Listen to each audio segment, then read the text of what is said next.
with 3 and out, I always preach to our defense that if you hold them to a 3 and out and they punt, that's like a turnover. You're getting the ball back for our offense. Certainly if we can keep it down on their side of the field to make a punt, then field position is going to help us throughout the day. Mike Van Diest, our guest here on Saints Game Day, and I know this is what you and Greg talked about on Monday night, but and you kind of brought it up. The speed of the defense has played, at times this season pretty fast, but it's been playing fast again now, but with in control, if that makes any sense. Well, it does, and I think the control comes from confidence in the players, knowing where they're supposed to be, what their assignment is. We still have a few guys making mistakes, and they just need more experience. But I think early in the year, but a lot of guys didn't understand their roles. They didn't understand how important their job and assignment and their alignment was to the course of the defense. Everybody's trying to make a play, and it's predicated on 11 guys doing their job, and we understand that. And now the guys aren't hesitant. They go make a play. There's somebody to back them up that's running the football, and that's what we're seeing. And we've seen that for quite a few weeks, but it's certainly fun to watch this defense play like they have been. Last few weeks, your rush defense has held the opponent to under 60 yards rushing, and you got another good running attack coming in with Hunter Thompson today. And you mentioned Monday, you feel he's one of the best, if not the second best running back in the Frontier Conference. He can do a lot of good things. He's fast, he's powerful, and he's averaging about 100 yards. Overall, Western's not averaging a ton of yards on the ground, but that's got to benefit the Saints defense as good as you guys have been playing as of late. Well, we're going to have to bring a whole host of defensive players to bring him down. He runs hard. He gets a lot of yards after contact. There's times against Southern Oregon, who's an outstanding defensive team. He's breaking tackles. He's running through their defensive backs, arm tackles, and we better bring our shoulder pads that day. The thing that I'm most impressed with him is that he goes north to south right now. He's not running side to side. He'll make a couple cuts, but they want to give him the ball in his hands 25, 30 times a game. He'll catch the ball out of the backfield, mostly on screens. But he's just a hard-nosed runner. He plays the game well. And they got a good offensive line. I think that does a great job getting out in front of him. And they have a quarterback in senior Bennett Gibson who, we've talked a little bit about that, he lost the job last year, but he didn't whine about it. He sat, he did the work, and when he got his chance, he's made the most of it this year. He's outstanding. He throws a great ball. He's got a great touch. He's got a good core of receivers. I don't think a lot of people know all the names of these guys. They're not household names, but there's about 3 or 4 of them. It's certainly led by Simpkins and led by Sherwood, who's a 6'3", 220-pound wide receiver on that single receiver side for the most part. And they're going to throw the ball up and let those guys go get it. And it complements the run game well because their play-action pass really puts a lot of pressure on the linebackers and defensive backs when it comes time to throw the football. It's a little different team defensively for you guys to face because in the past, Western had 1, 2, or even 3 good running backs and could throw the ball at times. Now they like to throw the ball downfield. How much of a challenge is that going to be?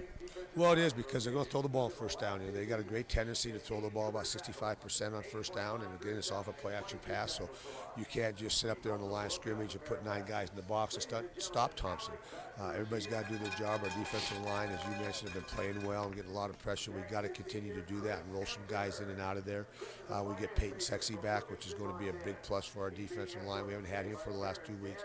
So we got to wrap up on Thompson, but our secondary's got to be very disciplined. Our defensive backs, they're going to be asked to come up and support the run, but they've got to see their key so that they're not up there and they're throwing those post routes and dig routes behind us. Offensively, what can the Saints do against the Western defense that isn't as strong as it has been in the years past? Well, they give us some rushing yards. They had a tough time against College Idol, but that was a little bit different rushing attack. I think the quarterback had over 200 yards rushing that game, and we're not an option team like they are. But we got to control the line of scrimmage. They do like to blitz once in a while. They're going to bring pressure, and that hurt us last year at times.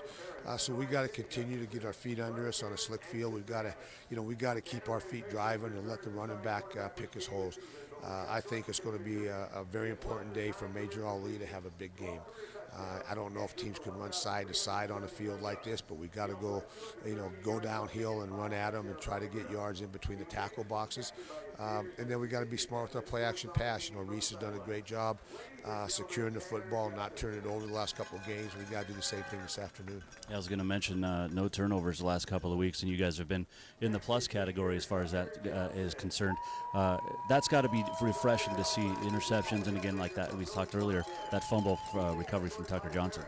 Yeah, our defensive backs been doing a good job. They've been doing a great job PBU pass breakups over the course of the season. Our linebackers are getting in there.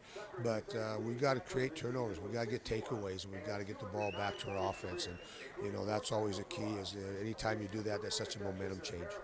Head coach Mike Van Diest, the weather's going to be a little different than it has been. Hopefully no wind. Do you still enjoy the cold football weather? Yeah, football's good. The rain is the one that makes it so bad, but the field conditions are the same for both teams. The offense has advantage. They know where they're going, and receivers know where they're going to run their routes. So you got to keep your feet under you. And we talked to our secondary and our linebackers all week at practice about that you can't overrun things. When a player gets the ball out on the perimeter, the first thing they're going to do is look and cut it back, because if not, you're going to go sliding by the ball carrier. We've got to be under control. We're not looking for the great hits out there, the ESPN type hits. What we're looking for is secure tackles. Maybe the ball will get jarred loose because it's cold, but we've got to go out there and keep our feet under us and be in control. Well, good luck today and have fun out there and try and stay warm. Thanks, Jason. Head coach Mike Van Diest joining us in the Rutgers Furniture Coaching Lounge. Saints Game Day, driven by Placer Motors, rolls on with Greg's final thoughts and kickoff next. This is Carroll College Football on ESPN Radio. Saints Game Day is on ESPN Montana and ESPNMontana.com.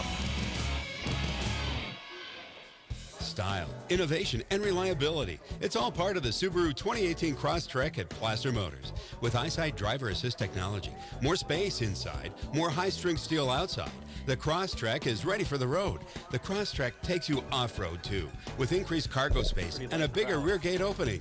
You'll love Crosstrek's great fuel economy in standard or hybrid models. Start your love affair with a Subaru Crosstrek from Placer Motors. Come in for a test drive at Placer Motors. The street and highway crews spend time fixing the potholes and resurfacing the problem streets and highways. Now, have Eagle Tire check the alignment, shocks, and suspension on your car, truck, or SUV. Eagle Tire in Helena has 2 state-of-the-art alignment machines and trustworthy trained techs. Call or stop by today for a no-hassle appointment. Call Eagle Tire. They'll help you get more miles safer. Head to Eagle Tire, across from Eagle Lube Express on North Montana by the tracks. Ooh, Dad's screwdriver. Dad, I think I broke the heater. Three Brothers? Help! Three Brothers Plumbing and Heating can not only maintenance your existing furnace if something happens. Sorry. They can also upgrade you to a money-saving, high-efficiency York furnace. Don't wait until the cold hits to check your furnace. Contact Three Brothers today for a free estimate and install confidence with the York furnace at threebrothers.plumbing.com. Professionals who care. Three Brothers is there. When disaster strikes, it's nice to know there's someone you can rely on. There is, and it's called Cascade Farmers Mutual Insurance Company. Our understanding agents are friendly, helpful, and best of all, we care about you and your property.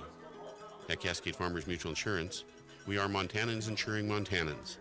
We've been in north central Montana for over 100 years. We'd like to be your farm owners and homeowners insurance company.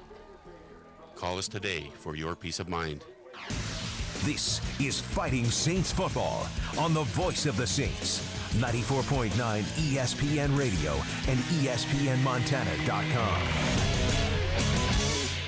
Jason Walker, Greg Upham back at Nelson Stadium as the Saints get set to host UM Western. It is Military Appreciation Day. It is also Senior Day. And the final couple of seniors being introduced, Greg.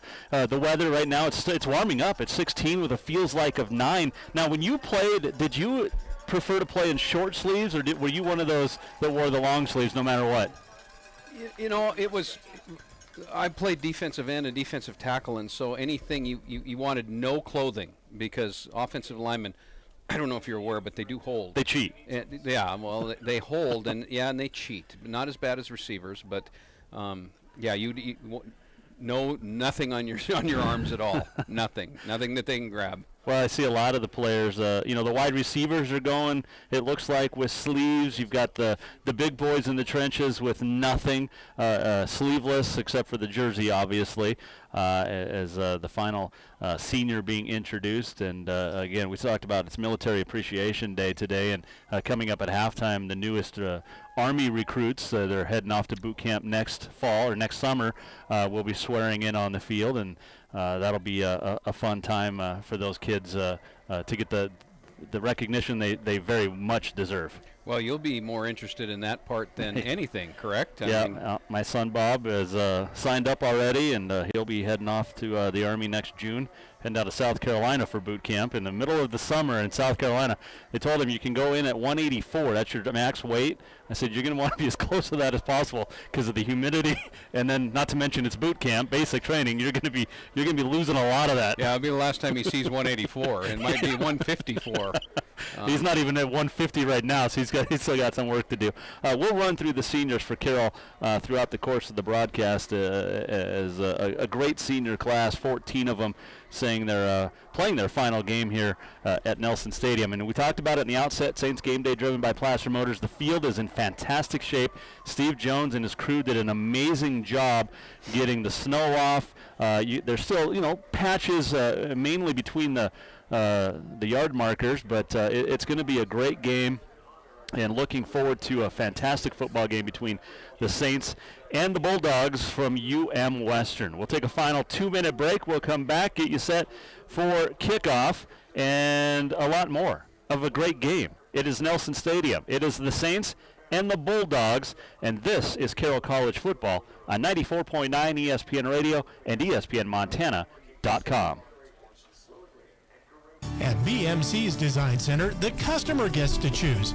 Here's Earl Feist. The more we can show, the easier it is for people to visualize what they're going to put in their own kitchens, and so we try to display as many different things as we possibly can. We try to follow national trends as well as local trends. Locally, we do a lot more rustic work than the contemporary. There are people that are doing contemporary homes, so we can sell everything. We have all the product for everything from rustic to contemporary. Come check out BMC's all-new Design Center on Highway 12 East. You'll recline in comfort when you get new motion furniture from Rucker's Furniture. When you shop the Motion Gallery at Rucker's, you'll find an enormous selection of reclining sofas, love seats, sectionals, and recliners in many styles in both fabric and leather, and many styles are available in power. We have reclining furniture from companies like Flexsteel, Southern Motion, and Best. Plus, 12-month financing is available with approved credit on most purchases over $289. Ask for details. You'll recline in comfort when you shop Rucker's Furniture, 1010 Dearborn, Helena. Finding a perfect place to watch your favorite sports should be a sporting event in and of itself. It's looking to be a good game for our biggest sports fan. Here comes their spouse with a to-do list from the left. Sports fan dodges, jumps, and barely gets out of there. Sports fan makes the choice to drive up Colonial. Left turn, right turn. Ooh, and is saved by their buddy on the right. It's good. It is good. They have arrived at Overland. What a play, sports fan. What a play. Make Overland your new favorite place for sports, food, drinks, and good times. Overland Express. The concept of Helena Community Credit Union is simple. It's people helping people, We're gonna have the anthem on and the that's air. what we aim to do. Whether you're looking for a great rate on a new car loan, No, we won't. could use a little Yeah, we help will, because going we through can't the add home mortgage commercials 'cause we're process, feeding Western. maybe you just need a little bit of extra cash for Christmas presents, or that perfect getaway. Oh, during Kevin's the not going to be holidays. happy. We're here for you. Come see us in That's person not his or choice, that's online ours. at thecu4u.org. Helena Community Credit Union. People helping people. 94.9 ESPN Radio, KIMO HD3 Townsend, K235BW Helena. Hold off, Thunderstruck. Saints kickoff starts now on Do it 94.9 after the anthem. ESPN Here it Radio. comes. Here's Jason Walker and Greg Upham.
Well, a fantastic rendition of the national anthem. It is Military Appreciation Day. It is Senior Day. It is the final home game of the 2017 season as Carroll College hosts Western in Frontier Conference football. Hey, everybody, I'm Jason Walker. Alongside me, the best analyst in the business, Greg Upham, and want to welcome our fans listening in Dillon on KDBM 1490 today as we get set for the Saints wearing their home purples with the black numbers and gold trim. Western in their road whites, black numbers, some red trim. You got the numbers on the left side of the helmet. They got a big bulldog on the right side of the helmet, and Greg, it is almost time for football. It really is, Jason, and boy, it just feels great. There's a little bit of chill in the air. The field is ready to go. Their Saints are ready. The Bulldogs are ready, and we should see a heck of a game today. What's your final thoughts on this? What does each team have to do to get the victory today? Well, the first question I'm going to ask myself if I'm Carroll is, where is Bennett Gibson, and where are those receivers? Because they can hurt you in a hurry. And then, you need the defense to play like it's going to play. And then the second thing is, in my mind, if I'm the head coach for Carroll, is, our offense has got to step up and put some points on the board today. And if they do that, I think we'll be fine. If I'm Western, if I'm Coach Norse, which team is on the field today? That's a really good question, honestly. The captain's getting set to head out onto the field for the coin toss. And, it's kind of I guess it can be expected with the temperature and the snow, but it's a very light crowd today. And we've seen light crowds throughout the course of the season, even though Carroll's still in the top 5 in the country in attendance. Well, it's the old adage. People love winners. These have been, at this time of the year when it's been below zero, we've seen them packed. And why? Well, they're pushing themselves deep into the playoffs. So but Montana are hardy folk, though. It's kind of interesting being a school administrator and seeing, and dealing with people who move in from out of town. Like this first snowstorm, they'll say, well, are you having school? Well, yeah. I was going to bring that up. I saw that on Helena Classifieds on Facebook. The first snow, they happened on Tuesday or Wednesday, and, it's the school board or school district that sent out, a thing that's, a statement that said, drive safely. Some buses weren't running or whatever, winter conditions, winter-like conditions. But a parent posted on the Helena Classified, she's like, is there going to be school tomorrow? And people just ripped her because it was like, do you know where you are? It doesn't take, it takes a lot. And I think the last time I saw schools closed when I was in high school was 1989 in Bozeman, and that was because of a pending forecast that was coming. They didn't even close school, they just let us out early. Well, yeah, last year we had an interesting thing, and with the ice, and that was a safety issue, and we met as a community about how can we better communicate with that, because that was a little bit different than anything any of us had seen before. So that was something that we did make some adjustments with. But the normal Montana cold weather, put another layer on and get in the car and head out. This is exactly right. Give yourself some extra time to get to work or school. Carroll did win the toss. They elect to kick off here in the first half. So the Saints will be booting it away to Western.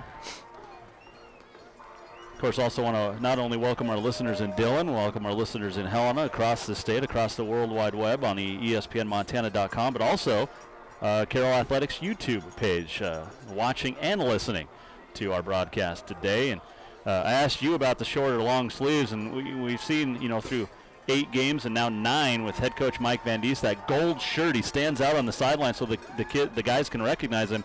He's even sporting some. He's got an undershirt on. I guess as he gets into his older coaching days, he's going to try to be as warm too. Yeah, he's still styling though. He's still got a little bit of style That's there. That's right. It's that heart might not be pumping it might not be pumping the volume of blood that requires those extremities to stay warm like it used to. It's funny. I talked to I talked to Western coach Ryan North today, earlier this week for game day today, and he said he had talked to Nick Howlett. Of course, they're friends. They go way back, and he said Coach Howlett had promised him a heater and a thermos full of coffee on the sidelines. I don't see any heaters, and I don't see a thermos of coffee either. So broken promises. Yeah, geez. Gamesmanship is what we're seeing here. Dylan Torgerson set to boot it away. Torgy, had some great kickoffs last week in Northern. Of course, he had a lot of them. Saints put up 59 points. And he will kick it away towards the PE Center from Centennial Park, and it's a very short kick. It'll be fielded by one of the upbacks at about the 24. Good running room for Colby Tamil, a backup tight end from Helena Capital High School.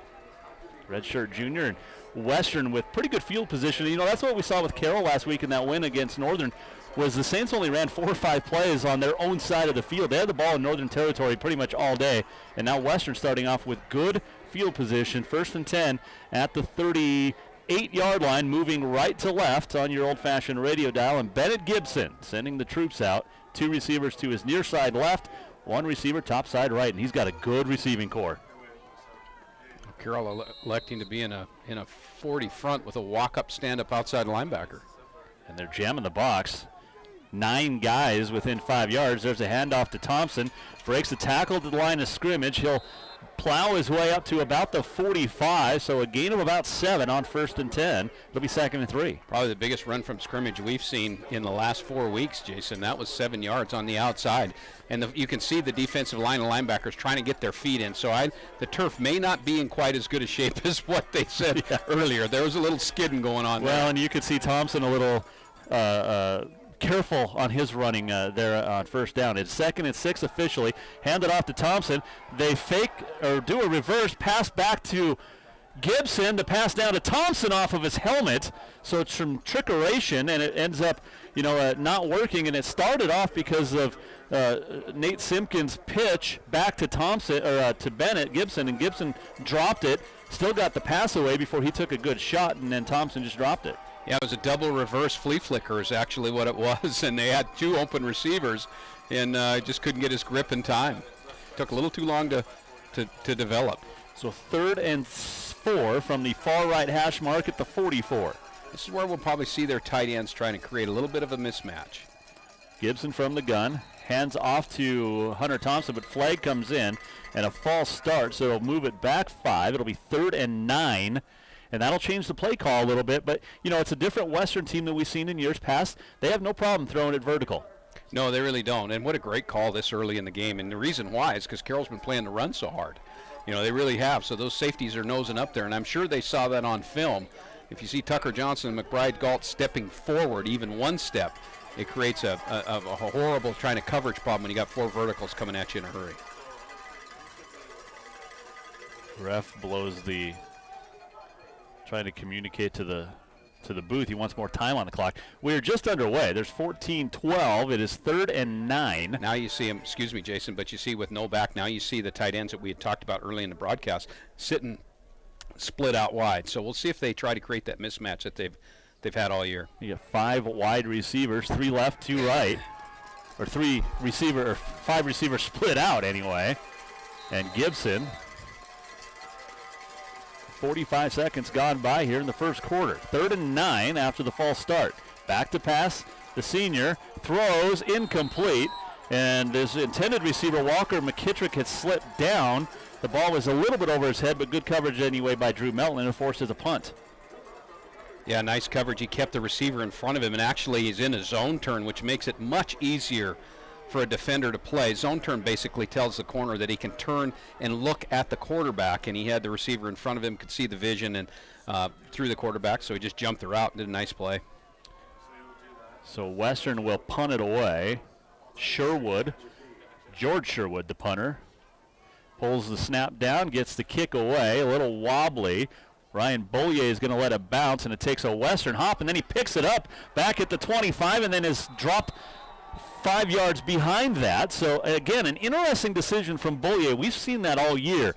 And, I know the ball was bouncing towards the end zone on a Western bounce, but you've got to let that go.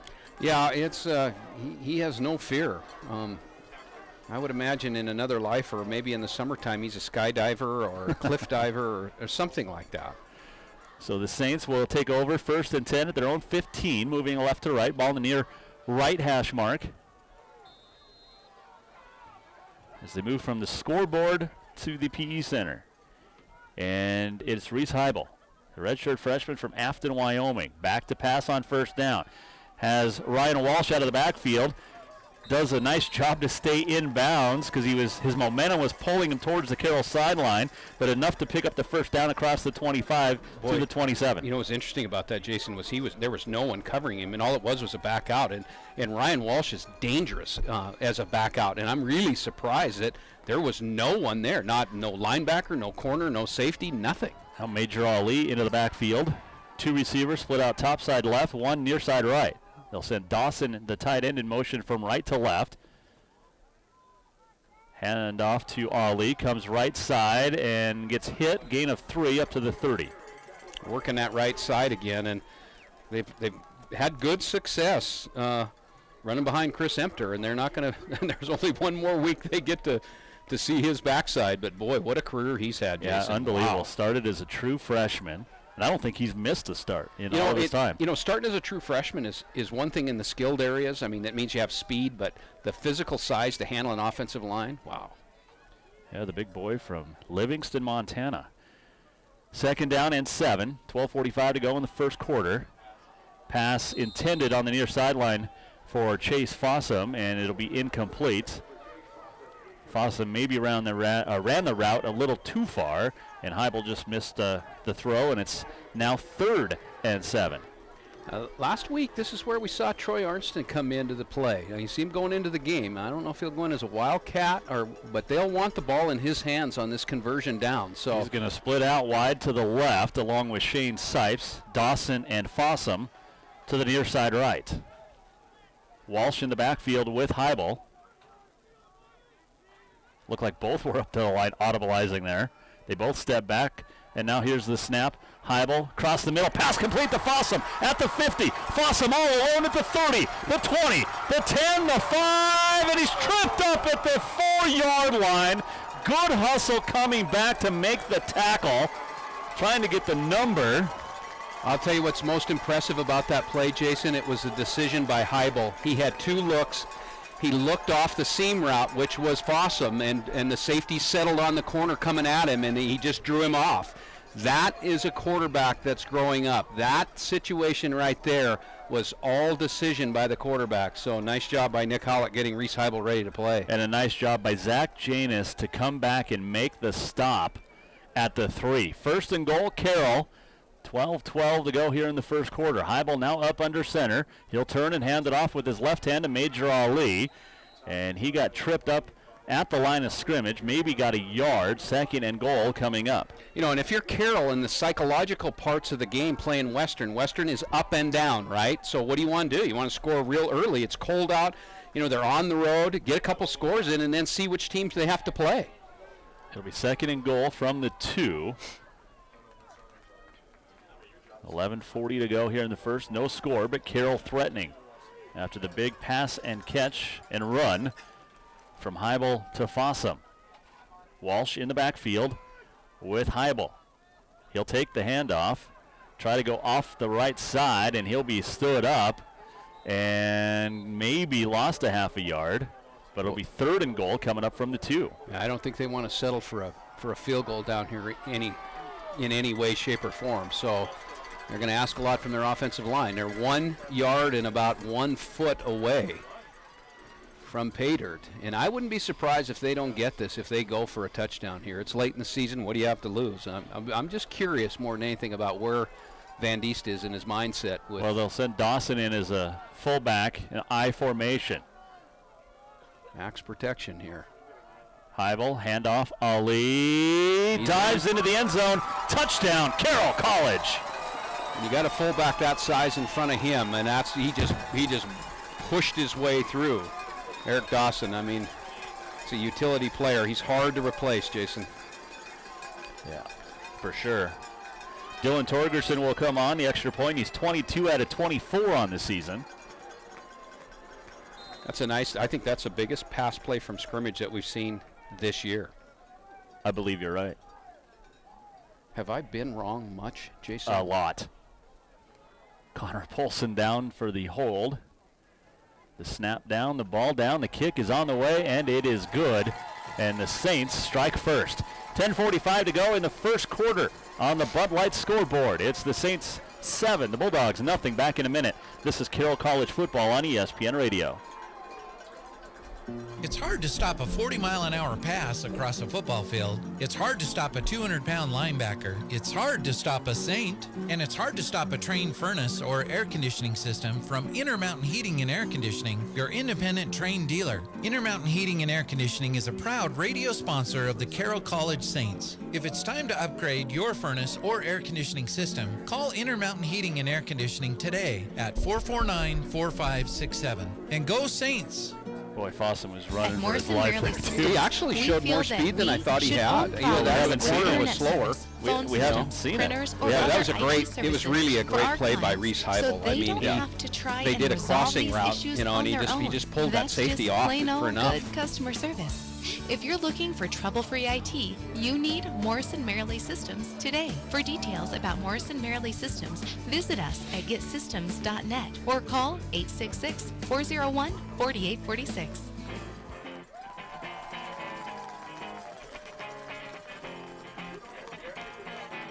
Carroll College up 7-0 as Major Ali plunges in from 2 yards out. That 7-play, 85-yard drive took 3:07 off the clock. And the Saints lead at 7-0. The big play, Reese Heibel, 66 yards to Chase Fossum, and a touchdown-saving, at the moment, touchdown-saving tackle by Zach Janies. But in the end, it's a great pass play, and we saw some speed out of Fossum that we didn't know he had. We really did. I haven't seen him run like that. He broke loose on that seam route. It's kind of a skinny post or a seam, and he actually, both corners peeled off to try to catch him and just tripped him up at the end. Honoring Leah Esposito out on the field, as she had a fantastic career cross country, indoor and outdoor track, and now she's going to lead the charge running off the field because the teams were ready to kick it away. But by the way, speaking of terrific runners, how about the Saints women's cross country team? Head coach David Morris, a third straight Frontier Conference championship yesterday out at Lewiston, Idaho. Janie Reed took first, Samantha Mundell took second. And Torgerson, interesting, he's only using about a 3-step drop and a short kick again taken at the 15. And a missed tackle at the 30, still on his feet and finally brought down. Joe Caicedo, backup running back from Darby, Montana. And again, Western in good field position at the 40. Torgerson must not feel that he can take a full approach. He's just taking a field goal approach to it, and you might have to reconsider that because he's only kicking the ball to about the 20, and they're getting a 20-yard return. And the ball's now on the 39.5, and that's not a good thing. Western down 7-0 on the Bud Light scoreboard, and that is where they take over. First and 10, 39 with 10:39 to play here in the first. Gibson with trips to the right.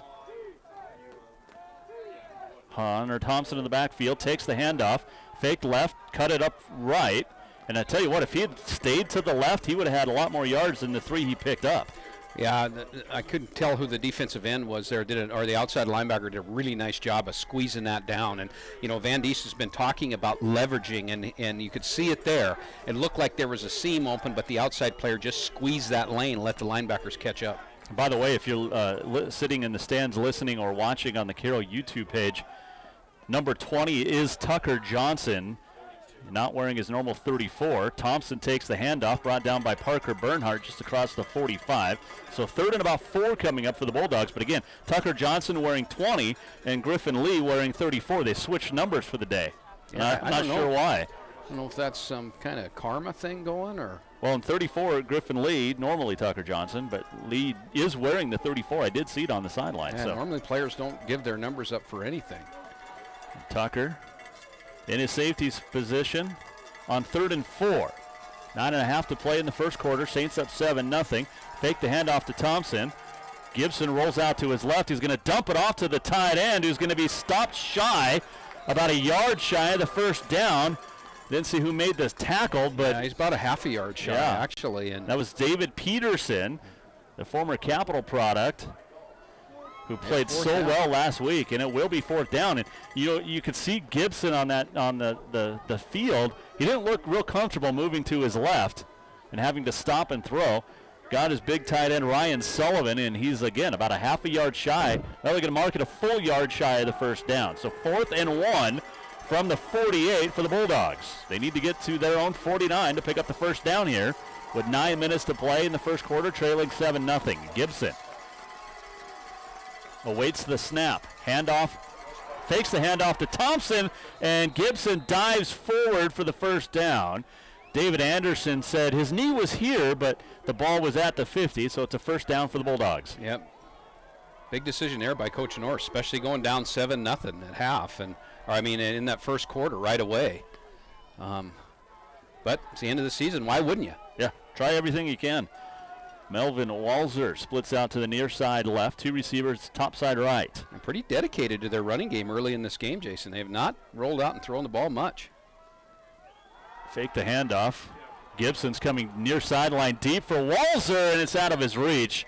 Good coverage by Melton, and it'll be 2nd and 10. It's the second deep ball we've seen. And guess on who? On Melton. Everybody has been targeting Drew Melton this year, which is crazy because he's lived up to the challenge. He has 26 tackles, a tackle for loss, 2 interceptions, and 13 pass breakups. Right. They've gone after him at the beginning of every game. So now Western on 2nd and 10 at the 50 with 3 receivers to the right. Gibson will roll out to his right. Throw to the right, far sideline, and it's caught. Tippy-toe catch made by Nate Simpkins. Gain of 11 to the Saints 39. It's a first down. Because the field conditions are what they are, we're not seeing any pressure on Gibson at all. He was able to roll out to his right untouched. He just waited for that receiver to come open. So be interesting to see if Van Diest does anything different. I know the field conditions are a factor here, but Gibson is not getting moved at all like Carroll has moved quarterbacks in the last 3 weeks. And Van Diest did say that Western, and a false start, but Western likes to pass a lot on 1st and 10, and we saw it on 1st and 10 and 2nd and 10 there. A false start on Noah Danielson, the CMR product. And it'll be 1st and 15, the redshirt freshman from CMR, 6'3", 270-pounder. So back it up to the Saints 44. 7:53 to go in the first quarter, 7-0 Carroll. Again, showing 4-man front. Handoff Thompson comes left side and stood up immediately. Parker Bernhardt in on the stop, along with a whole host of Saints defenders. And he might have lost a yard. It'll be 2nd down and 16. Nice play by Parker Bernhardt. Boy, I've enjoyed watching him come as a player. He plays fast in that alley, and he recognized that right away and was on the other side of the line of scrimmage when Hunter Thompson was on his way to meet him. Sophomore from Billings West. Golden Bears took it in the shorts last night. It might have been harder for them to drive here than the game, actually. Yeah, it was crazy. Gibson back to pass on 2nd and 16, has all day, and then finds Simpkins complete across the 25, down to the 23, and that's another first down for the Bulldogs. Simpson just got behind one defender in front of the other and ends up a big gain. Again, it comes down really not to coverage problems, but pass rush problems. He had over 4 seconds to throw the ball, and he just stood and waited until it cleared. And so that's going to be a factor probably for both defenses. Gain of 21, and it'll be 1st and 10 at the 23. 6:45 to go opening quarter. Thompson takes the handoff. Still on his feet. He'll get up to the 21, so 2nd down and 8 coming up. We talked about that in Saints Game Day, driven by Placer Motors in the pregame show, Greg, that the field conditions will definitely favor the receivers and the offense. Yeah, especially, if defensive fronts play so many games now, they just don't usually rush forward. They'll loop and crisscross and slant and do those kind of things. And if they can't get any horizontal push, you'll see in what's happening. Gibson has just had too much time to throw the ball. And the receivers, of course, know their routes. At least they should. Yep, by now they do.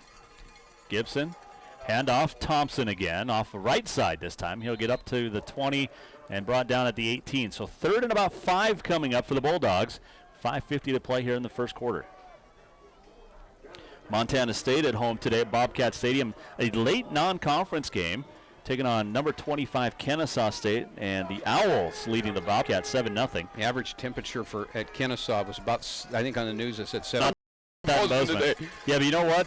Weather hasn't affected teams from coastal Carolina in the last few years or southern Oregon. as Gibson on third down pass, intercepted almost. It would have been a pick six, and it was dropped, and it was David Anderson who stepped in front of the pass. He read it well. It'll be fourth down. He sure did. He played inside out. They were trying to curl up on a first down, and he was coming inside out, and Gibson didn't see him at all. And he actually had the ball, Jason. You can almost call it a fumble because he had it, took a step and a half, and then dropped it. I just bobbled it the whole time, and that ball is cold today. Yeah, here they go. Fourth and along 6. 4th and 6. The Saints will jam the box. Gibson has 2 receivers right, 1 to his left, with Thompson in the backfield. The breath emanating from the players' mouths as Gibson back to pass, end zone, or just shy of the end zone, hauled in by Simpkins at the 1-yard line. That'll be first and goal. And that was the flag route that's given Carroll fits all year long, and our corner route, they call it a smash route, where the number 1 sits tight and gets the safety in a chase, and he just waited for it to open up. That's too bad. That's too big third down. That's a big third down conversion, and then also a big fourth down. Yeah, gain of 17 on fourth down, and Simpkins averaging 17.9 on the season per catch. Handoff Thompson. He'll bowl his way into the end zone. Touchdown Western. Great drive and a great answer from the Bulldogs after the Saints went down and scored first. Again, Gibson not being pressured at all at quarterback, so not having to move. And, field conditions are part of it, but both defenses are going to have to be able to respond to that, because that was just too easy. Mark Karchenko on for the extra point. 28 out of 30 this season. Karchenko, a freshman from Colville, Washington. Big dude, 6'3", 170. Ball down, kick is on the way, and it is good. So 4:50 to play, first quarter on the Bud Light scoreboard. It's the Saints and the Bulldogs tied at 7. Back in a minute, you're listening to Carroll College Football on KDBM 1490 and ESPN Radio. You want to go to a place you can trust for car care. Meineke's got great reviews. I went there for an oil change. Mary just ran it in from like the 10-yard line. My name is Nancy, and it was my first experience with Meineke. Yeah, they Usually women right a lot of times are uncomfortable and they don't know what to defense. expect, and they feel like you're going to get really overcharged for things. And I didn't feel that way at all. They were They so are not good bad at this year. explaining everything to me. I both really teams. was impressed. I can't wait for the If your 18th. car is complaining about anything, visit your full-service Meineke nice Car drive. Care Center on Custer Avenue. In 1968, Homer Scott Sr. purchased a small bank in Sheridan, Wyoming. That endeavor was the start of First Interstate Bank. Homer knew. We will only be as strong as the communities we serve. And it's more than just a motto. We've donated more than $50 million and 154,000 volunteer hours in support of the places we call home. First Interstate Bank. It's you and I together. Member FDIC, Equal Housing Lender. 4:50 to go, first quarter, 7-7. After Western goes 13 plays, 61 yards, 555. Thompson, a 1-yard touchdown run, and we talked about it in the outset that the 2 running backs in this game would be very evenly matched. Thompson third in the Frontier, Ali fourth in the Frontier, and each has a touchdown today. How would you like to be David Anderson right now? Drop the interception before the touchdown. Yeah, on third and long. Yeah. And then the 4th and 6, it was a gain of 17 down to the 1, and then Thompson goes in. Tanner Starkey, a freshman out of Driggs, Idaho, will get set to kick it. Also, the kickers for Western, Starkey and Karchenko, both freshmen. And Shane Sipes alone at his own 5. Ryan Arnson stands at about his 15. These are the kind of field conditions that are perfect for big kickoff returns and big punt returns, because nobody can really cut and turn. Starkey set to boot it away. Sipes, one of the best in the country in kick returns. And it's a pretty good kick from Starkey. It'll be taken at the 12 by Sipes. He'll cut it up to the near right side and then just gets stopped shy of the 30. And fans are going to want a late flag, but it's not going to come. It was a very close play, but a nice tackle by Kyler Prantey, the redshirt freshman from Washington, backup running back. I'm actually surprised they didn't call that flag because the defender for Western came in off the line of scrimmage and grabbed around the Sipes' head and threw him down. So that was they caught a break there, I think. Saints 1st and 10 at their own 29, 4:45 to go first quarter. 7-7 ball game. It's 7-7 in Bozeman. Cats go down. Chris Murray scores from 10 yards out. Cats in Kennesaw State. Trips to the left for Reese Heibel. High snap, pulls it down, hands it off to Ali. He'll cut it off to the left side. Good running room, and he'll get up across the 40. Still on his feet. The pile pulls him forward down to the 44. First down, Carroll. Yeah, yards after contact again. He got hit at about an 8-yard gain and went another 5. But, again, both defenses can't get anchored in. The field will loosen as the day goes on. I'm surprised they probably, a lot of times in these kind of conditions, Carroll will come out in 2 different sets of cleats. And they probably have half or 3/4 on right now. They're replaceables. About the only thing that can grab this kind of field. Alex Fanasteel said that the molds are actually pretty good out there right now today, too. 1st and 10 Saints at the 44. Heibel back to pass on first down. He'll throw underneath. He had Dawson wide open about 20 yards downfield. He threw underneath to Fossum, and it's incomplete at the 50, 2nd and 10. Boy, he had Dawson wide open, too, and he wasn't looking deep. And the rules of a quarterback are to look deep and come short. And that's one of those types of plays that he missed on Tech. And so he's still growing. 2nd and 10. By the way, if you want to check out the Cats and the Owls, you can tune into the AM KCAP at 9:50 a.m. 2nd and 10 for the Saints. 4:05 to go. Handoff for Ryan Walsh. A lot of shimmying and shaking, not a lot of forward movement. He'll get about 2.5, but the hole was there, and he did a lot of side to side before he finally turned it up. Yeah, that's about his favorite run. He likes that stretch, and he likes to look like he's going to stretch it deep and then get a foot in the ground and go vertical, and he just couldn't get the push that he needed. By the way, Montana hosting 18th ranked Northern Arizona. That one kicking off here in about another 22 minutes or so. NAU 5-0 in the Big Sky. That one is over on the FM KCAP at 95.9 FM. Big third down for the Saints. 3rd and 8, 3:25 to go first quarter. 7-7 your score. Heibel will drop back to pass. 5-man pressure. Heibel's flushed. Now he's going to run for it, and this is one thing he can do, but he slides down at the 49 and tackled right there by Christian Hanser, the linebacker from Broadview, who comes up to make the stop, shy of the first down, and a punt coming up for the Saints. Oh, nice stop for Dillon after a score, and it's kind of what you preach to your defenses is once that offense scores, you got to hang on because the tempo is going to be much higher than what you're used to seeing. Dylan Torgerson on the punt, 37 punts on the year, averaging 39.2. Took a big hit 2 weeks ago at Rocky. He only punted once for 44 last week at Northern. Good snap from Barnett. Not a great kick from Torgerson. It's going to take us Carroll bounce and be down inside the 15 back at the 12-yard line. Mark it at the 11. So Torgerson gets lucky on the roll, but it wasn't a great kick off of the foot. No, it really wasn't. Not for his caliber of kicking. It's going to be... Did you ever try and be a kicker? Yeah. I'm not. Is that why you're standing next to me right now? I'm not coordinated at all. Yeah. Gotcha. Yeah. Was that about a 38-yard punt? It was about a 20 in the air and about 18 on the ground. Yeah. Got a nice roll. 7-7 ball game, 2:31 to play in the first quarter, and Bennett Gibson back out there for the UM Western Bulldogs. 4-5 overall, 4-4 in the Frontier. Gibson fakes the handoff. Drops back to pass again, going deep, looking for Sherwood. A lot of contact, and Sherwood dropped it. Good hands by Melton to knock it loose at the very end. But surprise here, Western going deep. And, not surprised when you look at what they've wanted to do on the season, which is throw vertical. But that's the third long pass play that we've seen from the Bulldogs today. Yeah, it was about a 50-yard ball in the air. And Drew Melton, actually, I think he thought that the route was over. And good thing he hung on to coverage because the ball dropped right in. Now Sherwood almost came down with it. 2nd and 10 back at the 12. And Gibson again back to work. And again a pass, this one quick out to Simpkins. Near left side, near side. He'll be tackled by Melton.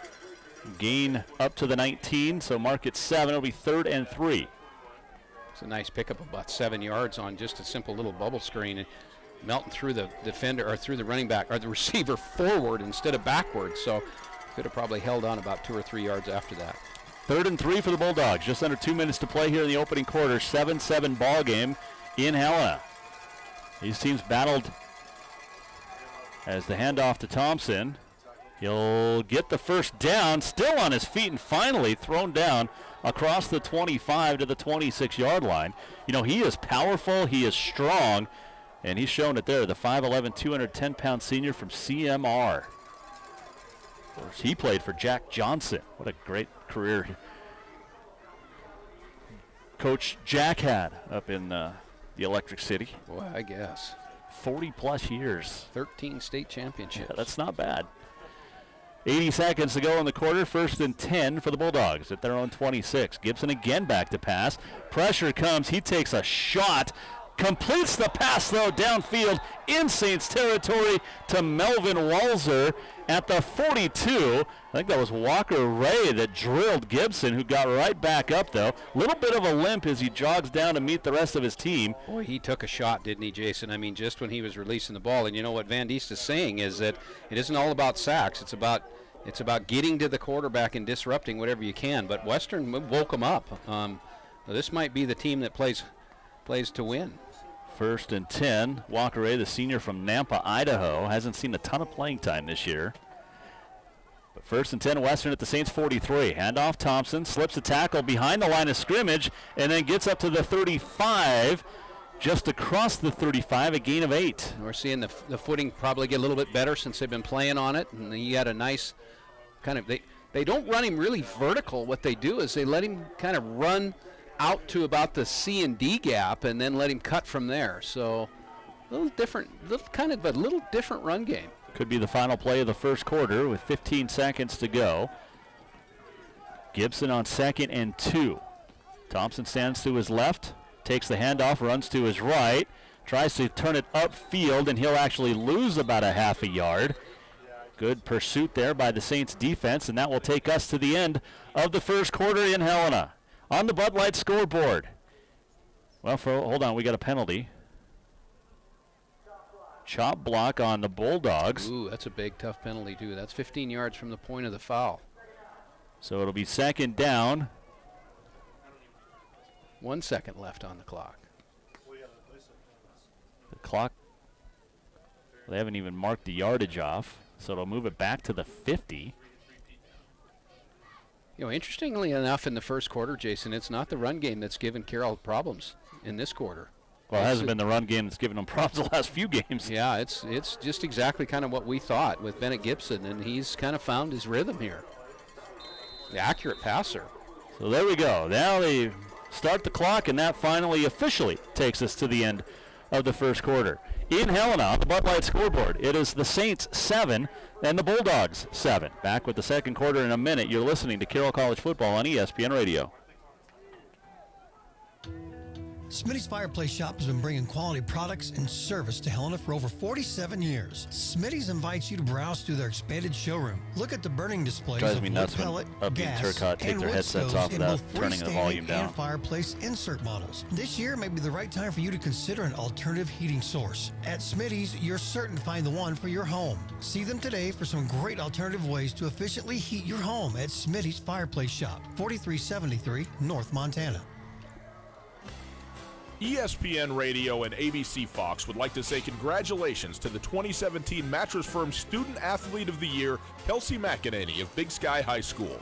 Kelsey earned a $2,000 scholarship from Mattress Firm for her work in the community, in the classroom, and on the court. I'm headed to Montana Tech over in Butte, and I'm going to major in chemistry. If you know a student athlete who also stars in the classroom and community, nominate them as a Mattress Firm Student Athlete of the Week. Visit mattressfirmmt.com. 7-7 as we get set to start the second quarter. Saints and Bulldogs both put together some impressive drives in the first, and Western has it 1st and 10, or 2nd down, and 16, back at their own 50 after the penalty. Gibson back to pass. finds Parenti out of the backfield, and he'll be tackled for a loss. Peyton Sexy on the pursuit and the stop. Boy, that was a great effort by Reese Quaid, that the Mike linebacker coming from his middle linebacker position. He just really sealed that entire play up. So great read by Reese Quaid. Yeah, Quady, the product of Billings Skyview. 14:30 to go, first half. Saints, Dogs tied at 7. So here's a big third down. Carroll's has not gotten off the field on third down. Imagine Gibson's going to sit back. If he's got time to throw, it's going to be dangerous for Carroll. And a delay of game. So it'll be 3rd and 22. Carroll football brought to you in part by Helena Toyota. Toyota, let's go places. Mattress Firm, Montana's largest Tempur-Pedic retailers. Mattress Firm, save time, save money. First Interstate Bank, it's you and I together. Brad Schmidt Insurance, your Allstate Good Hands dealer. Morrison Merrily Systems, technology simplified, and Coors. Remember to please drink responsibly. Now, if I'm Carroll secondary, I can fully expect a corner route or a smash route, so safeties have got to be able to play hard on the number 2s. Western can get to the Saints 33 for a first down. They're at their own 43.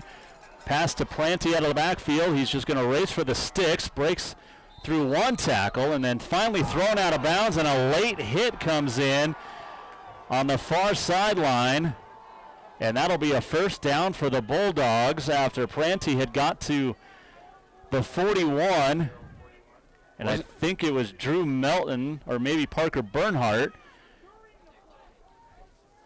is going to get called for the late hit out of bounds. He threw Planty to the ground,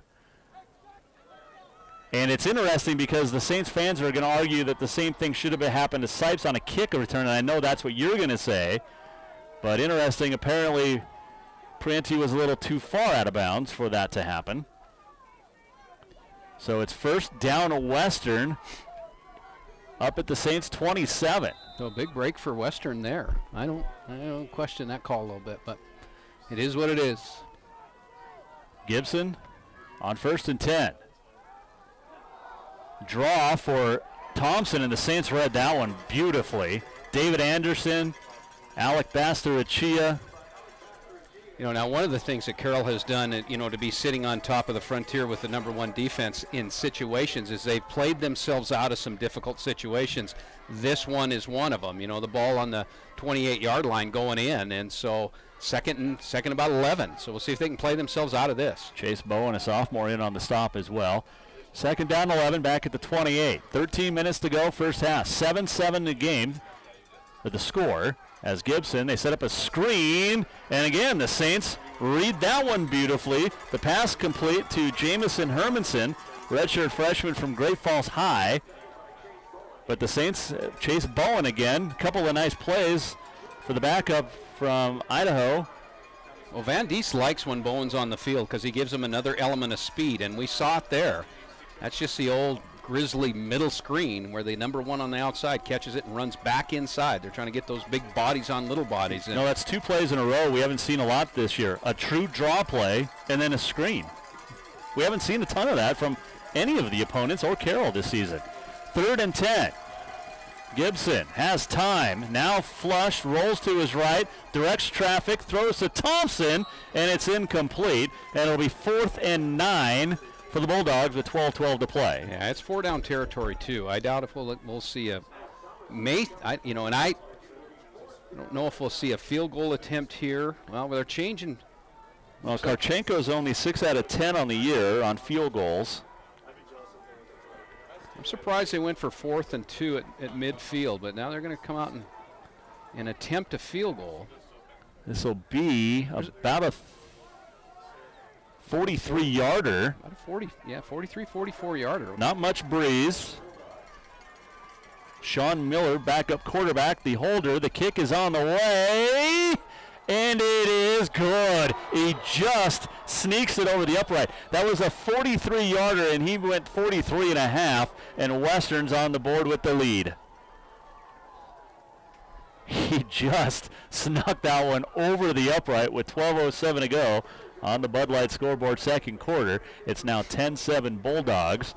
And a nice drive, and again, a penalty hurting the Saints on 3rd and long. Yeah, and I have trouble. Yelling at the player for that. I wasn't on the sideline, so maybe when he did the tackle, it was off the out of bounds, but it just didn't look like it. It was close, and the field is not. It's true green, and we can't see all the markers over there, or even on the near sideline. I think what the call came from was the tackle wasn't a tackle; it was a souffle, and that's probably why he drew the flag. But the same souffle occurred the time before, but different sideline judges. And so Western takes the lead, 10-7, 11 plays, 63 yards, 5:35 off the clock, and the Bulldogs now lead at 10-7 here in the second quarter. 12:07 to go. I think as field conditions improve, you're going to see defenses improve too. In that last series, Carroll was able to get their feet in the ground and bring a little more push, what Gibson just didn't have the time to throw he had in that first quarter. Western now with 10 unanswered, and we'll see if the Saints can answer back. Good kick by Stark, going to be taken by Sipes at the 12. A couple of misdirections, a couple of missed tackles, and Sipes brought down at the 29, and that's where the Saints take over, 1st and 10. Yeah, by the last guy on the field too, and he was close. He's a dangerous return guy for being as big as he is, Jason. Those return guys are usually, they can cut on a dime, but not much cutting going on today on this field. Not much cutting on this field. A lot of hopping and skipping, and Sipes wasn't able to get his true speed going forward. So Saints 1st and 10, moving right to left here in the second quarter, trailing now 10-7. And Heibel with 2 receivers right, 1 to his left. Barking out the orders, brings Sipes in motion. Back to pass, throws, intended for Arnson underneath. Left it short, and it'll be 2nd and 10. When Arnson had it, it was wide open too, and again, it comes to mechanics. He threw it in the dirt, and he's got to get his feet set, work on those mechanics. Look across the way, across the field, you see the sledders going down Guad Hill. You can do that when there's snow on the ground. Yeah, they're packing it down too. It'll be a luge run. Well, it's close to a luge run. They're building a jump about 3/4 of the way down the field over there. Nice. 2nd and 10 for the Saints.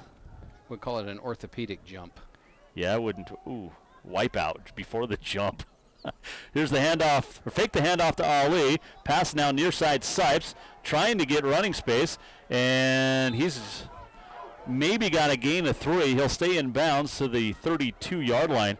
Arnson just overpowered. Arnson was trying to block. Troy was, and just got overpowered by the DBs.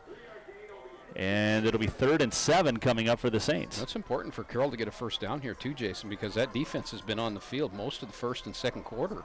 Other than the scoring drive that Carroll produced early. Well, Carroll's scoring drive was only 3:07. Exactly. Western, two scoring drives, 5:55 and 5:35. Western's defense kind of tightening up. Trips to the right for Heibel, 3rd and 7. Has time, throws, and it's almost picked off. Intended for Arnson, and stepping underneath was Zach Janus, who's made a couple of nice defensive plays, the redshirt junior out of Yakima, and he would have had a easy 6 had he been able to hold on to. We mentioned the ball obviously cold today too. We saw David Anderson drop one in the first quarter, and now we've seen Janus drop one. Or Janis, I beg your pardon for our friends listening in Dillon. Janis. Torgerson on a punt for the second time today. His first one wasn't great. He got the benefit of a good roll. We'll see what he does here. A little bit better punt. Angles it to the near sideline. It's going to hit and take a Carroll bounce back to the 20 and then roll backwards to the 22. A flag comes in. Yeah, a little holding on the. Now that's Walker McKittrick. He's going to get called for the flag up at the 33. He tackled the gunner on the Saints sideline. Yeah, you can't tackle the gunner. So the ball's marked down at the 22-yard line. Be holding from the point of the foul, so that's 10 from about the 18, or 28 would be 18. No, 10 yards at the end of the kick, so it'll be back to the 12-yard line, and that's where Western will take over when we come back. 10:58 to play, first half on the Bud Light scoreboard. It's the Bulldogs 10, the Saints 7. Back in 1 minute. You're listening to Carroll College Football on 94.9 ESPN Radio, KDBM 1490, and ESPNMontana.com.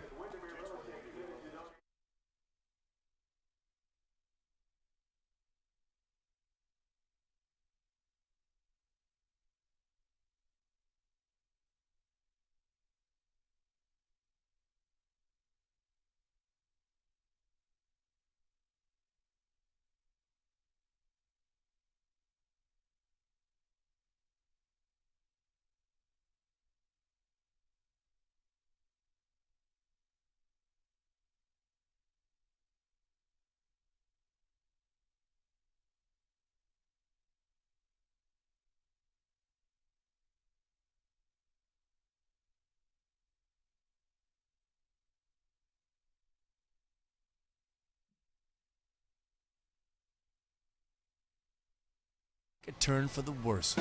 So get Allstate. Call Helena Allstate agent Brad Schmidt today. Subject to terms, conditions, availability, and coverage selected. 94.9 ESPN Radio. KIMO HD3 Townsend. K235BW Helena. 10-7 Western leading. 10:58 to play first half. Western with the ball back at their own 12. And roll out, nice pass complete from Gibson to Nate Simpkins, his go-to target today.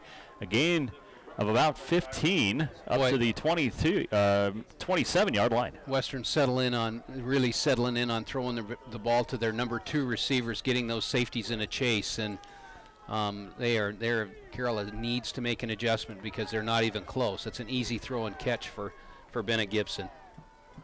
1st and 10. At the 27 for the Bulldogs. 2 receivers to the near side right. Handoff Thompson. Takes it off left tackle. Gets to about the 30. So it'll be 2nd and 7 coming up. Southern Oregon ranked 17th, ranked number 7 in the country, leading at Northern 17-0 in the second quarter in Havre.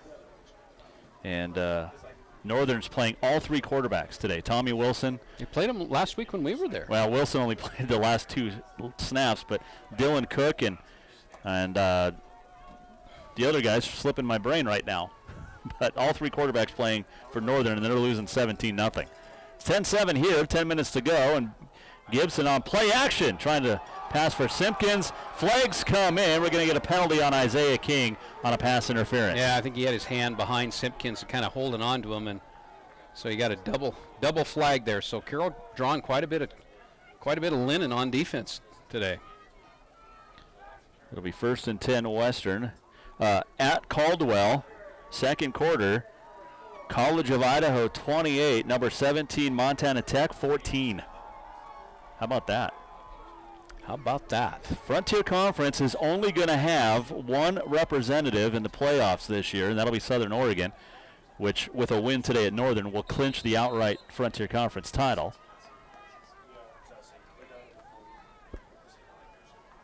Penalty on King. 1st and 10 Bulldogs at the 40. Leading 10-7, 9:51 to go first half.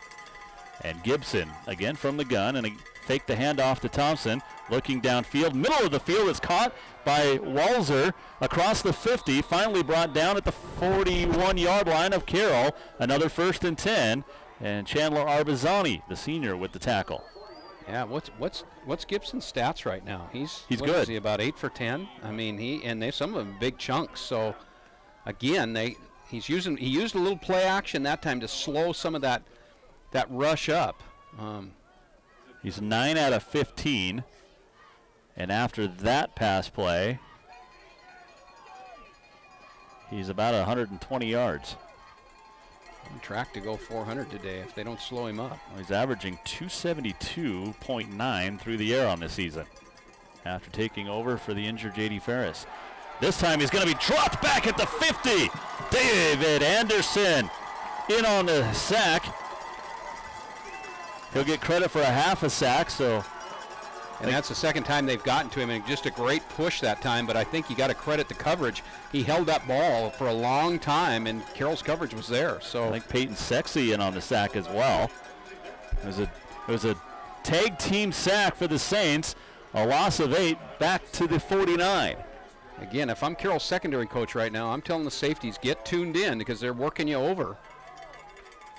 Second down and 10, or second down and 18, I beg your pardon. 8.5 to go in the half. Saints down 10-7. Gibson looked to set up the screen, and he'll just have to throw it away. The pressure was coming, and Western, I think, got away with a hold. Yeah, the referee was right there, and actually the offensive lineman had a handful of jersey. Ty LaHoo got away with a hold, so it'll be 3rd and 18. Gibson just threw it into the deck.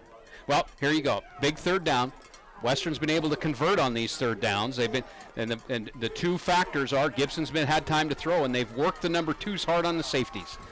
So Simpkins, let's see what Carroll does. McKittrick, and Sherwood all split out to the near right side. The ball on the far left hash mark. Simpkins in motion. Gibson back to pass. 3rd and 18. Has time. Throws deep downfield. Looking for Sherwood. It's off his fingertips, and it'll be 4th and long. Boy, they are not afraid to throw the ball deep. That is the 5th pass that's been over 50 yards. Isaiah King did a nice job there of just staying deep over the top and playing the ball. Well, you look at Sherwood, Walzer, and Simpkins all averaging over 17.5 yards per reception.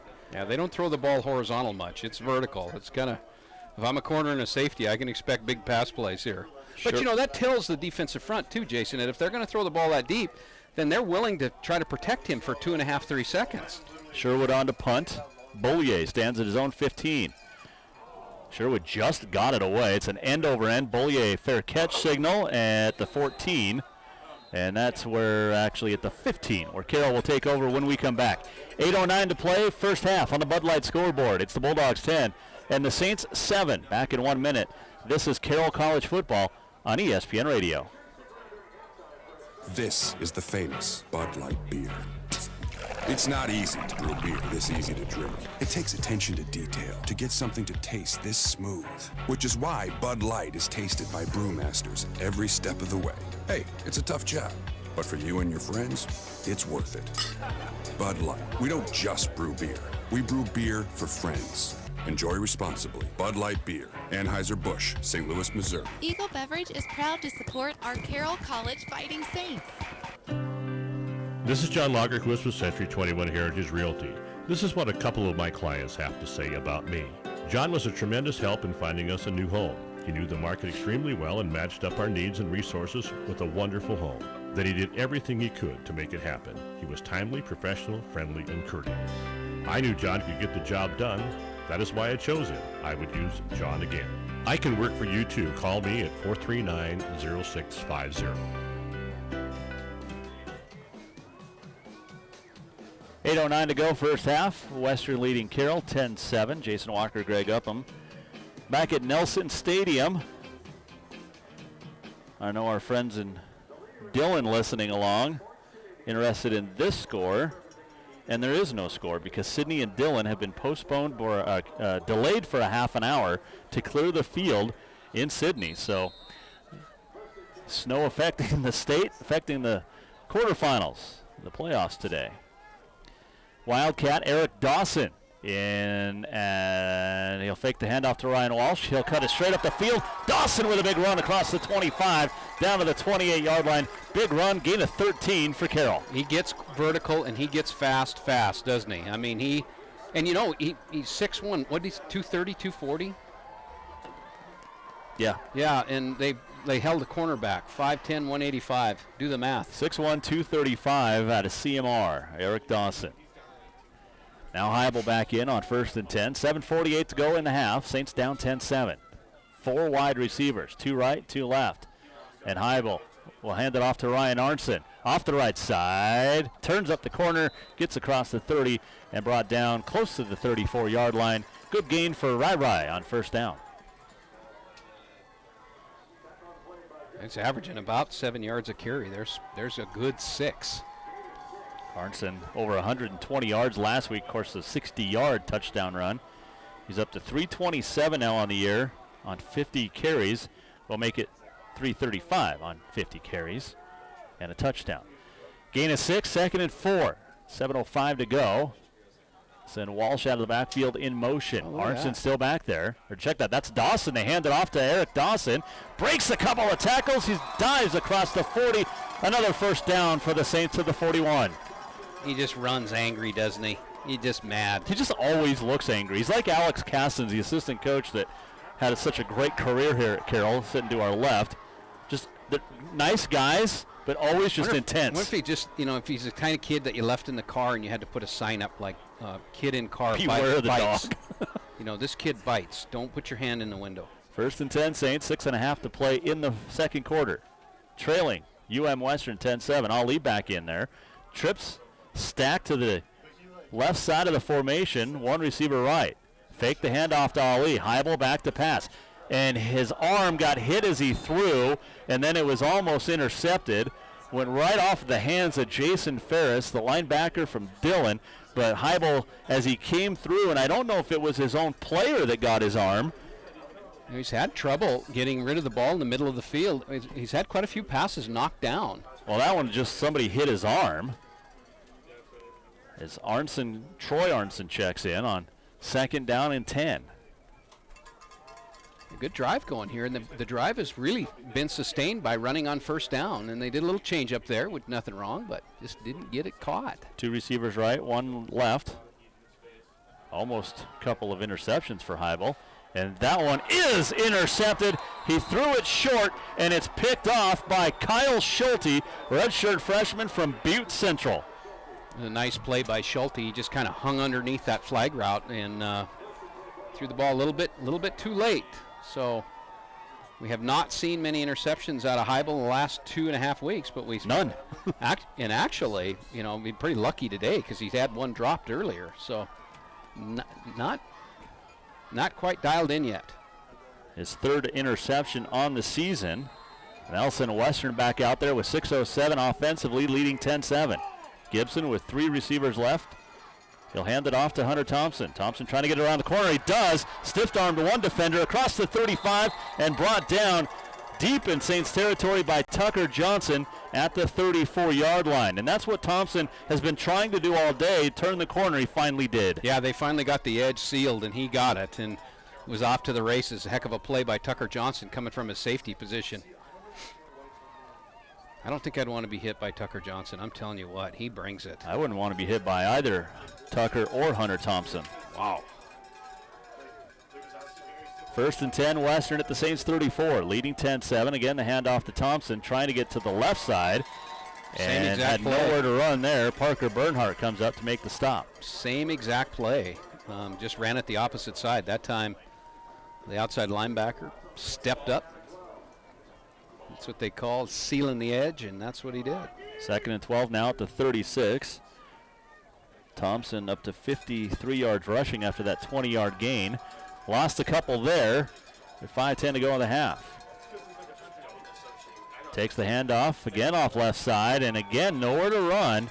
He hasn't had a whole lot of success on the left side of the offensive line. It's been the right side where he's picked up his yards. Well, Carroll's done a nice job, Jason, really in most of this quarter of handling the run, except for that last, his last big run. So, interestingly enough, that they chose to go 3 runs right in a row, and Gibson's had good success throwing the ball. Well, he's going to have a lot of chance to throw here with 5 wide receivers split out on 3rd and 11. 4:37 to go in the half. Western up 10-7. Here in Helena. Gibson has time, now flush, now rolls. Hit as he throws, pass complete to Walzer. Very close to the yardsticks, and I think he's about a half a football shy. It'll be 4th and 1 at the 25. And I think they'll probably go for this.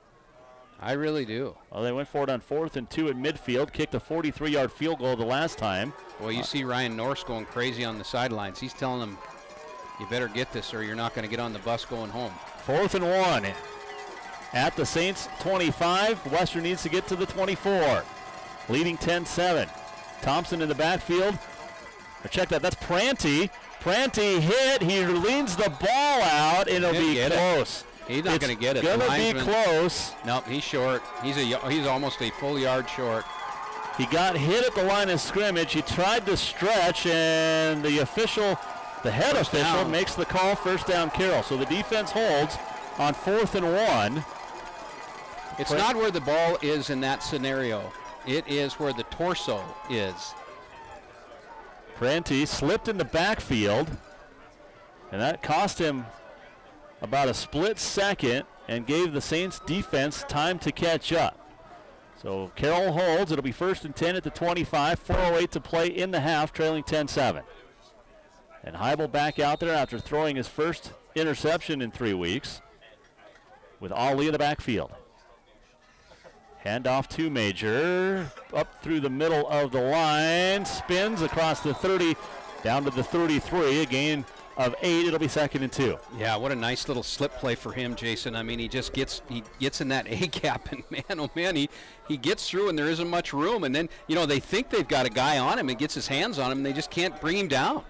He's that strong. Carroll on the season has been outscored 65-51 in the second quarter. So far, 3-0 today. So make it 68-51. They've got a 2nd down and a long 4. 3:33 to go, second quarter, trailing 10-7. Handoff Walsh. Nice stutter step, and that allowed him to cut it upfield and get the first down at the 36-yard line.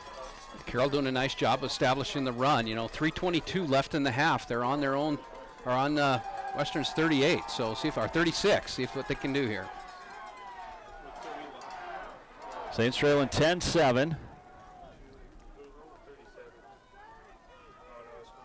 2 receivers split out to the near side left for Reese Heibel, who will hand it off to Ali. Breaks a tackle, still on his feet, breaks another tackle, and then brought down.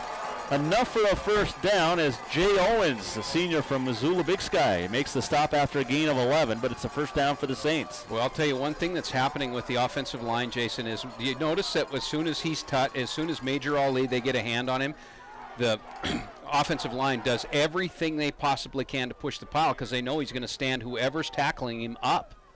1st and 10 at the Saints 47.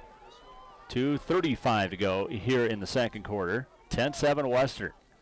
Leading here in Helena. Heibel back to pass, looking for Walsh. Complete at the 30, across the 25, and knocked out of bounds at the 23-yard line. First down, Carroll in Bulldog territory. You see Heibel much more effective throwing the ball, Jason, when he's, it's set, hot, bang, bang, and gone. It's when he hangs on to the ball and misses the breaks of the receivers that he struggles. And that time, the timing was better for him.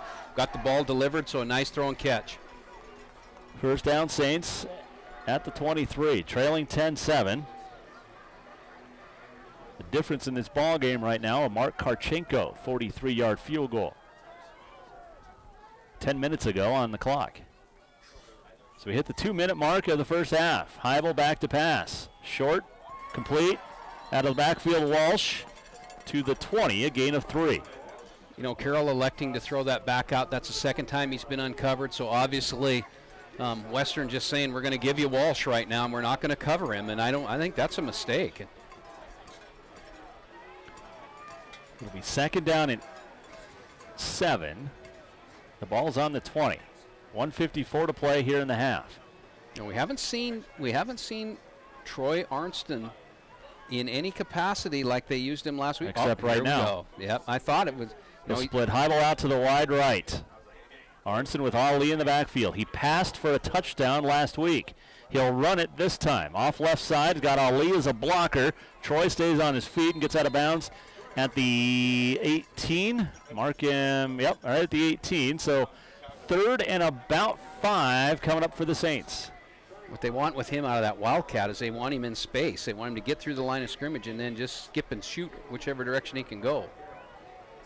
A big 3rd down. Now this is where quarterbacks earn their money, Jason. This is 3rd down in the red zone. Except in college, it's illegal to pay athletes. Oh, yeah, I saw that investigation. 1:49 to play in the half. Saints down 10-7. They face a 3rd and 5 at the Bulldog 17. 4 wide receivers for Heibel. Now 5 as Ali slips out of the backfield. Pass across the middle of the field is broken up by Owens. And it'll be 4th and 5. And the Saints are going to send the field goal unit on here. Dylan Torgerson, 5 out of 6 on the season. This will be a 34-yarder from the left hash mark. Chance to tie it up before the half. You look down on the field and you just, the guys, especially in the trenches, it looks like those old NFL films where, you know, the cold Chicago or Green Bay games where the breath just rolling out. This is a John Madden type game. Polson holds, Torgerson boots it, and he gets it inside the right upright, and we're tied. You know, it looked to me, Jason, like somebody got a little bit of a hand on that ball. Did it to you or not? Was it just a... I think I don't know. I've seen Torgy with all sorts of weirdness on his balls in the last couple of seasons. But it's 10-10 after the 34-yard field goal. Nice drive by the Saints. Very nice drive by the Saints. Torgerson now 6 for 7 on the season. I'm speechless on that kick. Yeah, it was weird. It was a low kind of liner that just snuck inside the right upright. We've seen both kickers. Torgy sneaks that one inside the right upright, and Karchenko's barely got over the crossbar.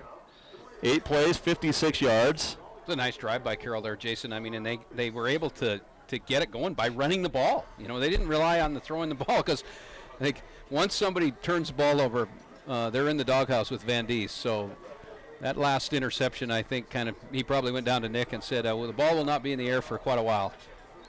Except a couple of nice passes, especially one to Walsh that picked up a big gain. Torgerson set to boot it away.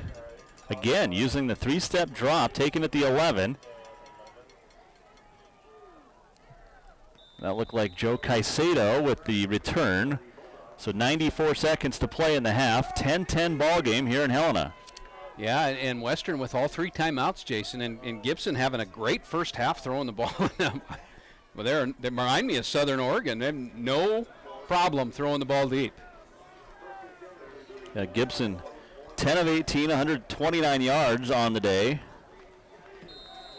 And he'll go out there with 4 wide receivers, 3 to the right, 1 to the left. Thompson in the backfield. A little more sun on the field. Again, the footing's getting better and better for the defense anyway. Still favors the offense, I think, a little bit as Thompson rolls out to his right.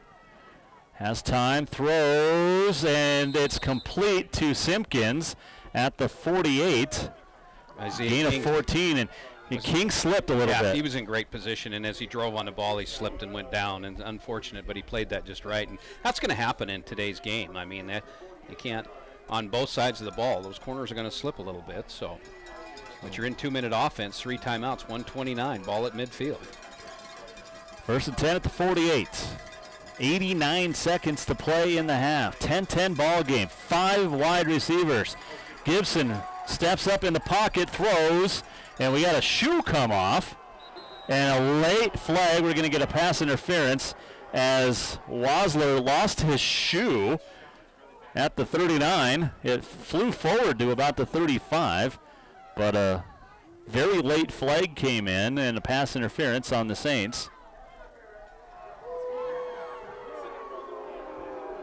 Crowd doesn't like that, as you'd expect. Boy, uncharacteristic the amount of penalties on Carroll right now, and big ones too. 15-yarders, and last time these seniors will play in this stadium, so I'm sure they're playing with. That's the 3rd penalty for 41 yards on Carroll, and all 3 have been on the defense. 1st and 10 to Western at the Saints 39. 84 seconds to play in the half. 4 wide for Gibson, drops back, 3-man pressure, throws, near sideline. Great catch by Ryan Sullivan at the 23. And they're working that corner route hard, and that time they got Brian Fauntleroy. Fauntleroy twisted up. The same thing, just a simple little corner route, and they are just having a heyday with that route today against Carroll. Gain of 11, 1st and 10 at the 30 or 23. 60 seconds to go now in a 10-10 ball game, first half. Western on the move. And again, Gibson back to pass. And again has time and throws this one over the head of his intended receiver. That one was Jamison Hermanson. Again, you know, when you're at 50 seconds, they can still run the ball. So you have to honor Hunter Thompson. If you're a linebacker, you can't just bail out. And they probably have one or two more downs that they can create that kind of threat because they still have 3 timeouts left. Second down and 10. 52 seconds to play. Ball is at the Saints 23. On the right hash mark, near side of the field, closest to the Carroll sideline, just below us. Gibson, fake, set up the screen, it's caught, and then immediately dropped is Walker McKittrick. Gain of about a yard, and there's Western's first timeout. Carroll football brought to you by Smitty's Fireplace Shop on North Montana. There's something about a fire. It would warm us up right now. Rucker's Furniture. Make the quality choice for your home at Rucker's Furniture and America's Mattress Gallery. Capital Collision Center. Montana State Law says it's your vehicle and it's your choice where you have it repaired. Choose Capital Collision Center. First Community Bank working together for you, and Overland Express. Dragon Wings, local brews and good eats at the Overland Express. So 3rd and 10 officially with 42 seconds to go. Western takes its first timeout in a 10-10 ball game. We've seen great play from both offenses today, and we'd expect that with the way the field conditions have been set up with the little bit slick out there. Yeah, a little bit slick. Both defensive fronts getting a little more footing. Gibson up to 159 yards passing now. I'll bet you, Jason, of the 159 yards passing, I would assume 125 are the same route. Corner route by the number 2. Number 2 meaning the number 2 receiver in the formation. Here we go, 3rd and 10, 3rd and 9 officially. 4 wide receivers. Gibson with Thompson standing off his left hip. He'll be back to pass. He'll throw far sideline. It's hauled in by Sherwood. Does a little dance to stay in bounds at the 17. 4th down, and here comes Karchenko and the field goal unit. This one will be a little shorter, huh? Be about 35 yards. He hit from 43 earlier in this quarter. And the last time they kicked the field goal, Carroll wasn't even in a 3-point stance. So we'll see if they get set here a little bit quicker because it was a quick snap. Looks like it's coming again. Miller to hold. Karchenko. 7 out of 11 on the season, and a timeout taken by the Saints. Literally icing him. There's a little ice out there. A little bit. Just a little. Try to keep you updated on all the high school scores from across the state. Quarterfinal action. Forsyth leading Charlotte 14-6 in the first quarter. If you're watching along on the Carroll YouTube page, Carroll Athletics would like to remind you and thank you for Opportunity Bank, KXLH, Independent Record, along with Blue Cross Blue Shield, Capital Collision Center, Rucker's Furniture, Sandy Max Distributing, Qdoba, Touchmark, along with U.S. Bank, Lithia, and the Montana Radio Company. Your home for Carroll College football. Along with Helena High and Capital. It'll be a crosstown semifinal in the AA on Friday nights. Both the Bengals and Bruins picking up first-round quarterfinal wins. Bengals at home, 42-7 over West, and Capital knocking off Flathead in Kalispell by a couple of touchdowns. So Capital City will be rocking next Friday night, let me tell you.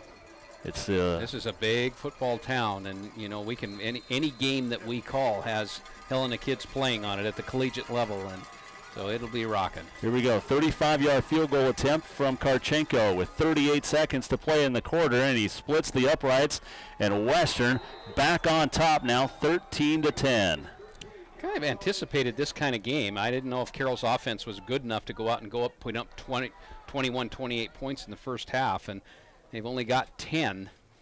And so Western doing what Western can do. And you know what, Jason, I'm impressed with Bennett Gibson. He throws a very, very nice football. Karchenko now 2 for 2 today, 8 of 12 on the year.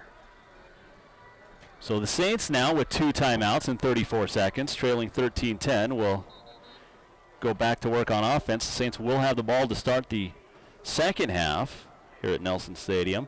Halftime in Bozeman, Kennesaw State 25th in the country, leading Montana State 10-7. It's the coldest game you've ever called. Southern Oregon quarterfinals, Carroll. I don't remember 24 below. 24 below. Called some cold ones in the 90s and for the Bozeman Hawks, but nothing like that day. 6 plays, 49 yards. Scoring drive took 1:06 off the clock. The Bulldogs did, and Karchenko, his second field goal, and it's 13-10. Stark set to kick it away. Sipes stands at his own 7. Sipes pretty close to breaking another one in that last.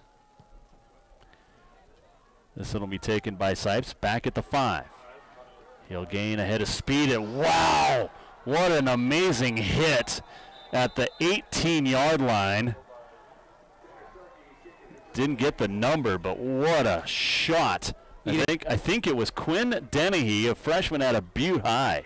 He didn't step right, and neither did Dennehy. Nobody moved. It was a straight head-on from the very beginning. 27 seconds. The Saints trailing 13-10. My guess, a couple of runs to go into the locker room. Saints will get the ball to start the third quarter. Ali in the backfield with Reese Heibel, who will hand it off to Ali. Off right side, he'll get across the 20 down to the 23, and that might be the final play of the first half. Well, he's really turned into a nice collegiate running back, hasn't he, Jason? I've been saying it since he redshirted his first year here. I'm like, watch out for this guy. Mm-hmm. You know, he struggled a little bit as a redshirt freshman a year ago, but he's really turned it on here as the featured back this season for Carroll College. Final play of the first half was an Ali 4-yard run, and that takes us to halftime at Nelson Stadium on Military Appreciation Day and Senior Day. Your score on the Bud Light scoreboard. It's Western 13, the Saints 10. Back with a halftime show in a moment. You are listening to Carroll College football on KDBM 1490 and 94.9 ESPN Radio. What sets BMC's Design Center apart? Here's Valerie. Angela texted me and said, hey, would you remind him to say the Bud Light scoreboard? The knowledge and the skills they have there to be helpful to the customers. I mean, that's my favorite part. With us at BMC, it's really much more helpful to have that background to help diminish mistakes so that you get a good product. Building or remodeling. Get all the inspiration you need from BMC's Design Center on Highway 12 East. At First Interstate Bank, we work with you to get the best loan while you're in search of that perfect house. Whether you're looking for a home on the range or one in your favorite neighborhood. Or if your dream is to design a home yourself, built especially for your family's needs.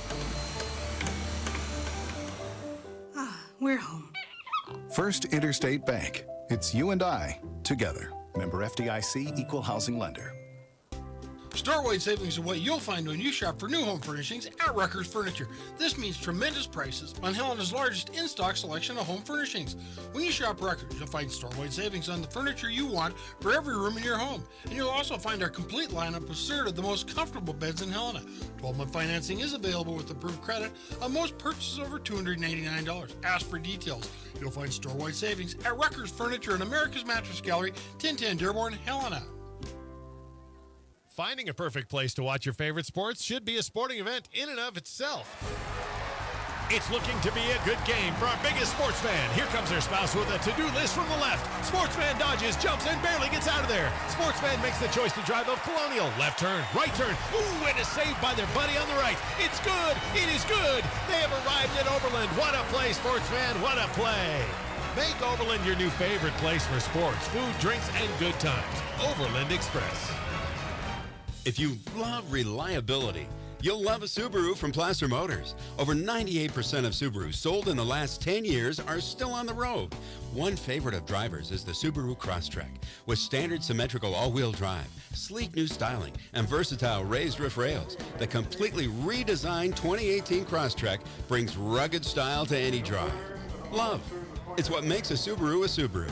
Start a love affair by test driving a Subaru Crosstrek from Placer Motors.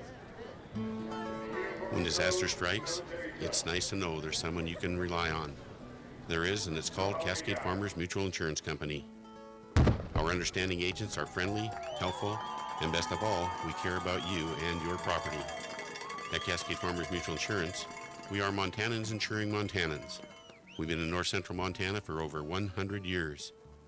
We'd like to be your farm owners and homeowners insurance company. Call us today for your peace of mind.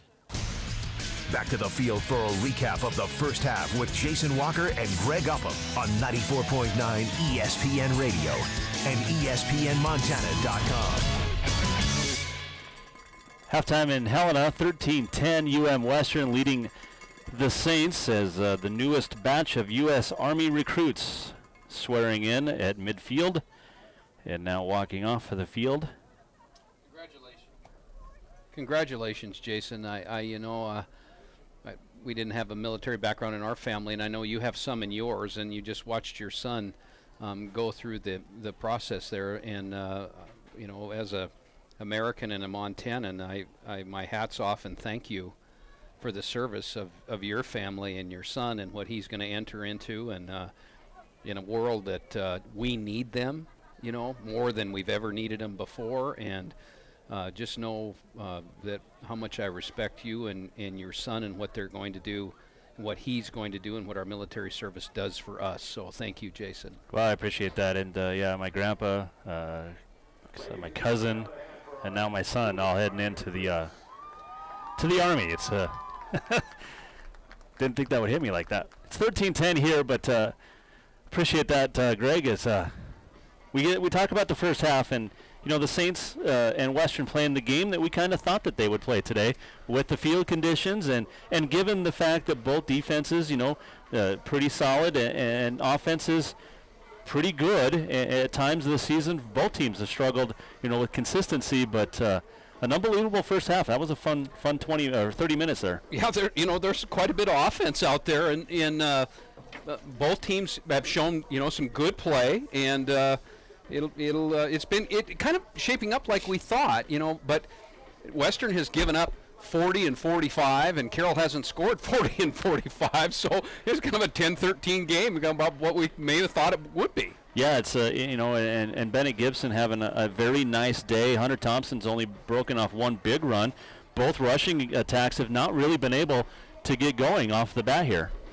Yeah, they haven't, and the field conditions are, just not prime for that. But like I've said all broadcast, the field condition is improving as we speak, and we saw that more so in the second quarter with Carroll being able to get to Gibson a little bit, and the receiver. But still, though, the advantages for those receivers, and the difference being the experience of Gibson and the inexperience of Reese Heibel. Yeah, and Heibel throwing an interception today is just his third of the year, but he hadn't thrown one in a couple of weeks, and he got away with a couple that were dropped a previous possession, and then on right before the interception, the play before that, he was almost intercepted again, and and he's been hit at the line of scrimmage as the ball came out, and that one almost turned into an interception. So he's been close a couple times. He finally threw one. Now the Saints have to try and get to Gibson and get a turnover back. Yeah, they do, and they dropped one that led to a touchdown actually, and it would have been. So you talk about 7-7, but again, the old would have, should haves, and could haves brothers that are sitting on the stool there telling you what might have happened didn't, and so.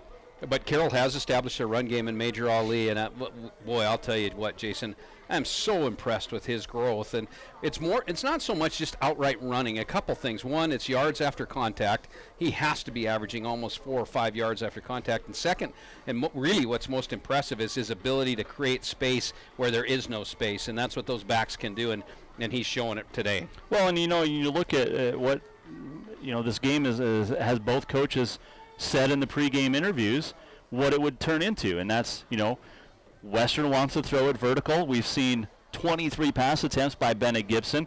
Carroll wants to try to run the ball, and we've seen Major Ali have success, 44 yards on 7 carries. We saw Eric Dawson have a couple of carries, averaging 10 yards per, and so we've seen kind of the coaches could have called this game here in the booth as much as what they said would happen has happened. It really has. It's kind of been no no secrets. I mean, we get a couple of those games in a year where, it's just there are no secrets. This is exactly what we said we're going to do, and this is what's happening. Carroll got the scoring started early in the first quarter after holding Western, forced a punt. Major Ali takes it in from 2 yards out, 7 plays, 85 yards. And the big play was Heibel to Fossum for 66 yards.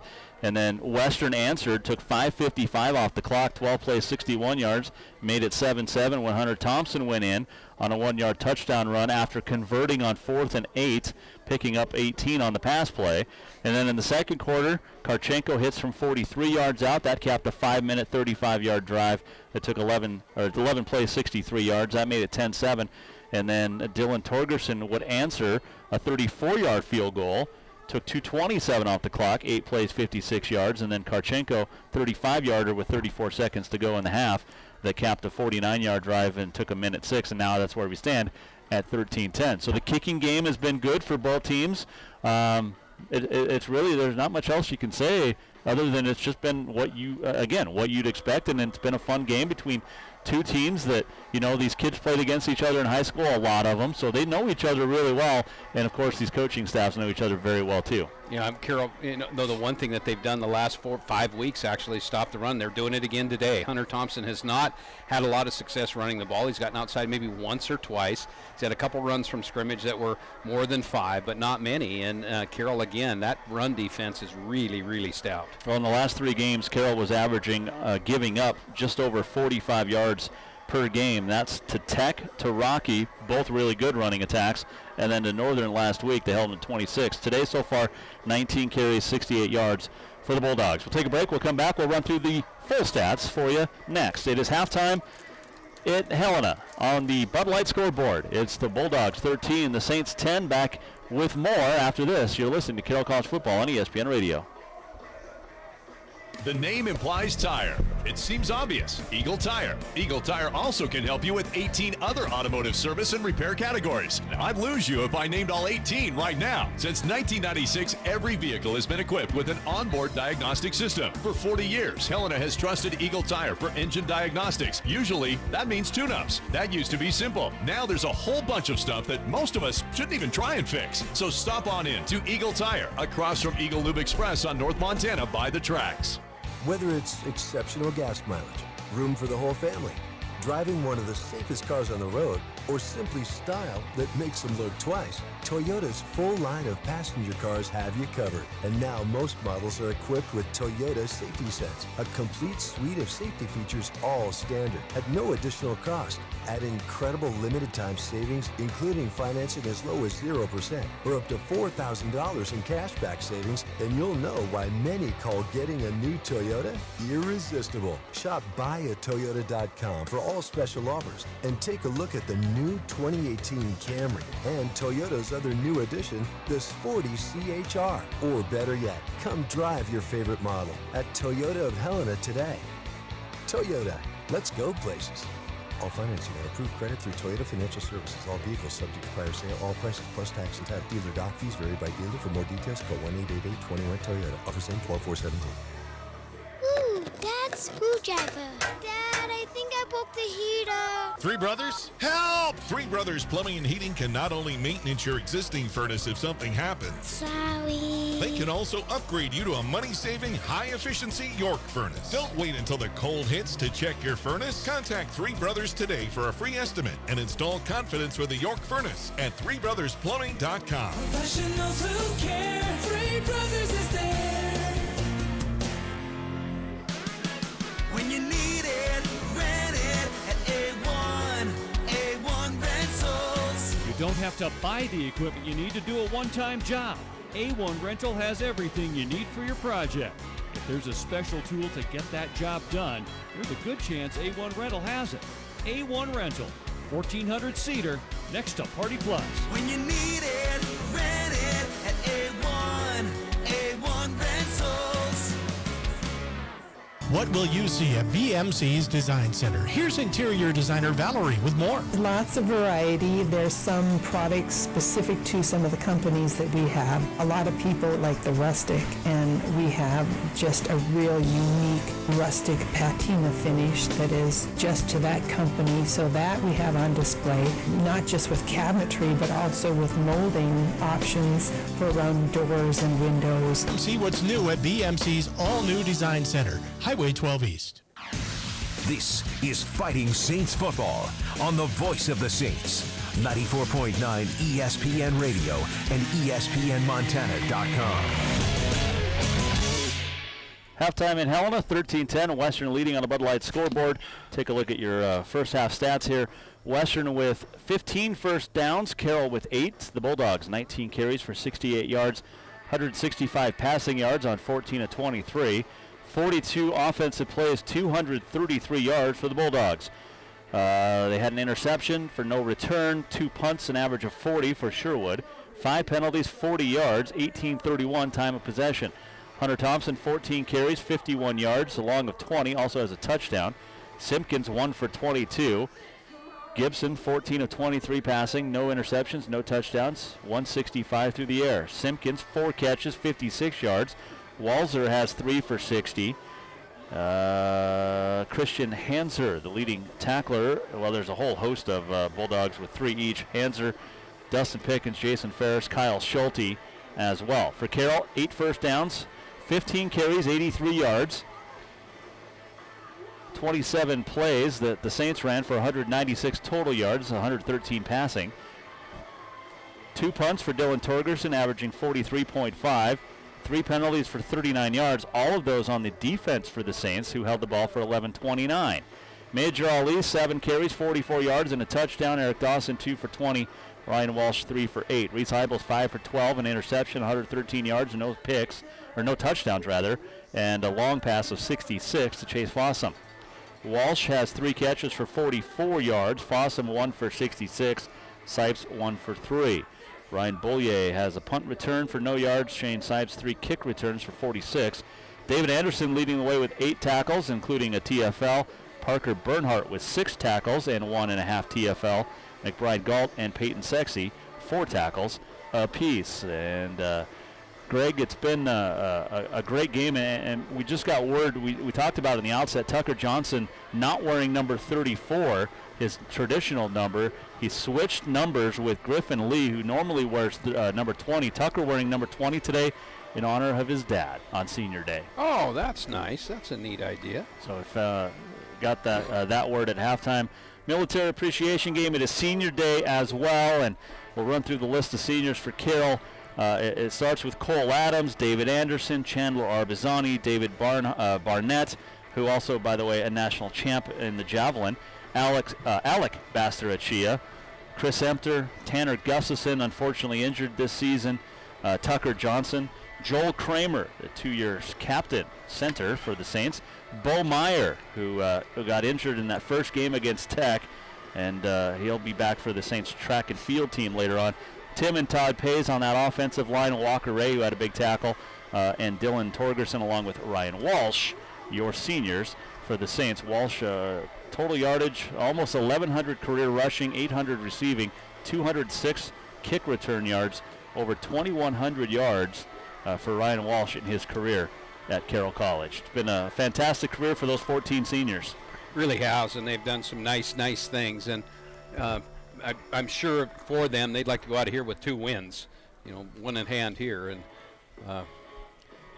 been fun to watch them. It's been fun to watch them improve.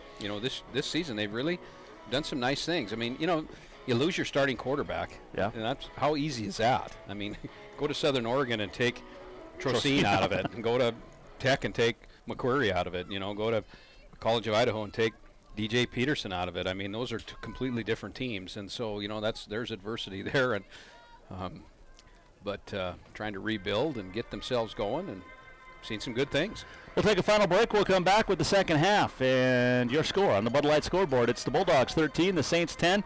Second half just around the corner from Nelson Stadium. You're listening to Carroll College football on ESPN Radio. Do you feel like you're always calling your computer guy to fix the same problems over and over again? Morrison Merrily Systems' goal is not to fix problems when you notice them, but to detect and resolve them before they escalate into downtime. If you're looking for trouble-free IT, you need Morrison Merrily Systems today. If you have no time for downtime, call Morrison Merrily Systems today at 866-401-4846 or visit us at getsystems.net. Smitty's Fireplace Shop has been bringing quality products and service to Helena for over 47 years. Smitty's invites you to browse through their expanded showroom. Look at the burning displays of wood pellet, gas, and wood stoves in both freestanding and fireplace insert models. This year may be the right time for you to consider an alternative heating source. At Smitty's, you're certain to find the one for your home. See them today for some great alternative ways to efficiently heat your home at Smitty's Fireplace Shop, 4373 North Montana. Know a high schooler who excels in the classroom and on the field or court, who exemplifies school and community spirit? Nominations for the 2018 Mattress Firm Student Athlete of the Year are now being accepted. Last year's winner earned a $2,000 scholarship. I'm headed to Montana Tech over in Butte, and I'm going to major in chemistry. I didn't realize there's that many people out there that cared about their community, their friends, their family, as there are. Submit your Mattress Firm Student Athlete of the Week today at mattressfirmmt.com.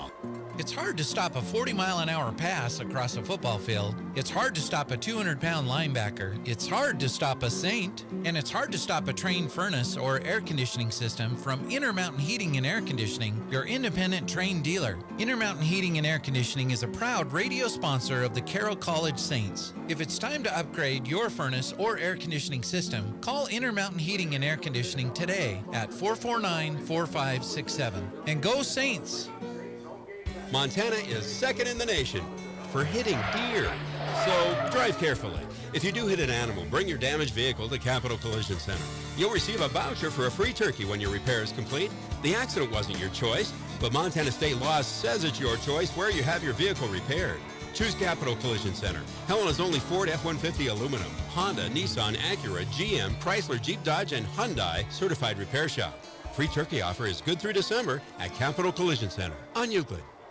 Style, innovation, and reliability. It's all part of the Subaru 2018 Crosstrek at Placer Motors. With EyeSight driver assist technology, more space inside, more high-strength steel outside, the Crosstrek is ready for the road.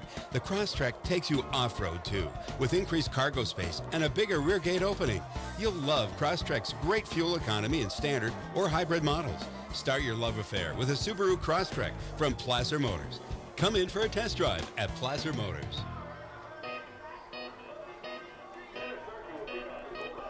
Tanner Starkey set to kick off for the start of the second half. The Bulldogs leading 13-10 on the Bud Light scoreboard. Jason Walker alongside Greg Upham. Saints trailing. Would like to take this first drive down and get a score as Starkey, best kickoff of the day by either team, will sail through the back of the end zone, and that's where Carroll will take over after the touchback, trailing 13-10. So we saw some great action in that first half, and expect a lot of the same here in the second half. I always enjoy the second half just to see what type of adjustments are being made, you know. And sometimes when things are going well, you don't make any adjustments. But I'm kind of curious to see what they'll do when they come out and what they're going to try and establish. And I would imagine Carroll's going to go right to the run game because they've had success with it throughout the first half. Sydney leading Dillon 6-0 in the quarterfinals of the Class A playoffs up there in Sydney. First and 10, handoff Walsh. He'll have a gain of about 3, maybe 4, up to the 30-yard line, so call it a gain of 5. It'll be second and 5, and we're just underway here in the second half.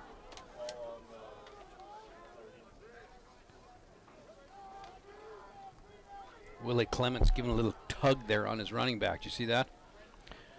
Yes. Walsh got stood up, and Clements kind of snuck around him and reached his arms around him, pulling him forward.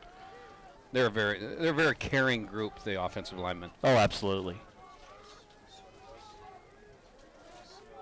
Heibel, second and 5. He'll hand it off to Ali. Comes right side. He'll have the first down and tackled finally at the 40. Gain of 10 for Major. He needed 5. He doubled that. It'll be first and 10 Saints. Yeah, they've gotten good success running that A-gap with him. You know, that running behind Kramer and Pays and Willie Clements. And doing their job. So here comes that run game again, and if I'm the defensive coordinator for Western, Rob Goody, I've made adjustments to this run game. So, well, so far, haven't seen those adjustments. They're not. Picked up 15 on 2 carries. Now Ali will try for a third time. He'll get to the outside corner. He'll have a gain of 10 and more across the 50 before he finally runs out of bounds in Bulldog territory at the 46. So give him 14 more. Right, and you know the neat thing about that run, Jason, is he likes to run the A gaps, and that time Western did a nice job of bottling him up. And what did he do? He bounced to the outside and took the corner, and away he went. Again, he's coming around, boy, I'll tell you. 1st and 10 Saints, minute and a half gone by, third quarter. Carroll trailing 13-10. Troy Arnson now in at the Wildcat, and you can't really call it a Wildcat. The guy threw for 2,000 yards the senior season at Helena High. He'll hand it off to brother Ryan. Ryan trying to get around the outside. He does. Skips through across the 40, and he'll be just about a yard shy of another first down, a gain of 9. Again, that's what they like to run him, is horizontal, let him cut. And that time he ran about 12 yards sideways and then went north and south, literally, and showed a nice little, he has the breakaway speed, so we saw it last week. They're going to keep Troy in at the quarterback position. He'll send 2 receivers left, double tight end set, Dawson and McGree to the right, with brother Ryan in the backfield. They fake the handoff. Troy keeps it.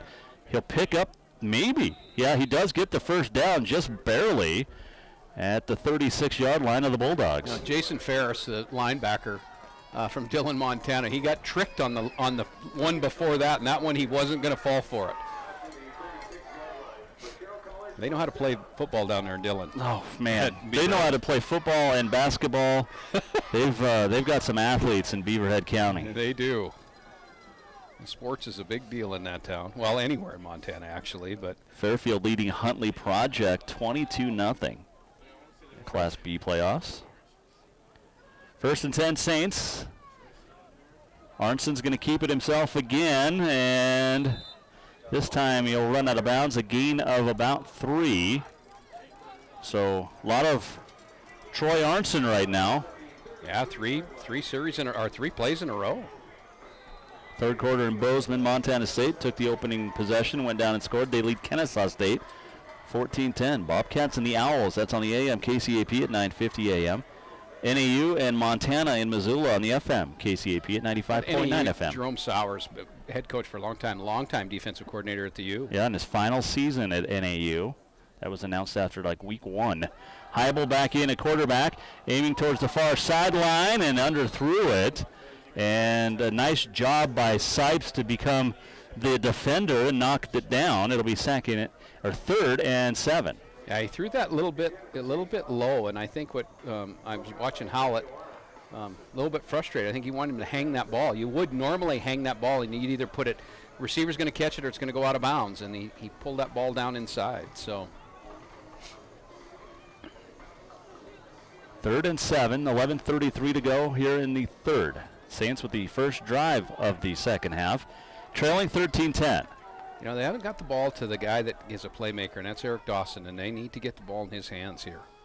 He split out to the left. The pass underneath to Dawson, complete. And he got a first down to the 25. Don't pretend you're Nostradamus. Just because you've called it twice today, 2 different plays. That's the first time, 2 times all year you've been right. You know, the first part of getting to self-actualization is to recognize that someone next to you has done right things and to celebrate that right thing. Not to deny the feeling good that the other person is having. That's how you reach self-actualization. 1st and 10 Saints. I have no idea what you just said. Heibel aiming for Sipes, end zone, touchdown, Carroll College. Boy, that was just a nice fade ball too. Nothing fancy, Jason. Just a one-step throw, and you see Heibel has the skill level to do it. He just got to get more consistent. So, and that's how you do. If you're going to get better at throwing the ball, you got to throw the ball, right? And so, nice play, and nice play by Reese Heibel. Nice catch by Shane Sipes. And we talked about his vertical speed, and that time he had the corner beat by at least 3 steps. Sipes now with his 4th touchdown receiving, all of those coming in the last 2 weeks.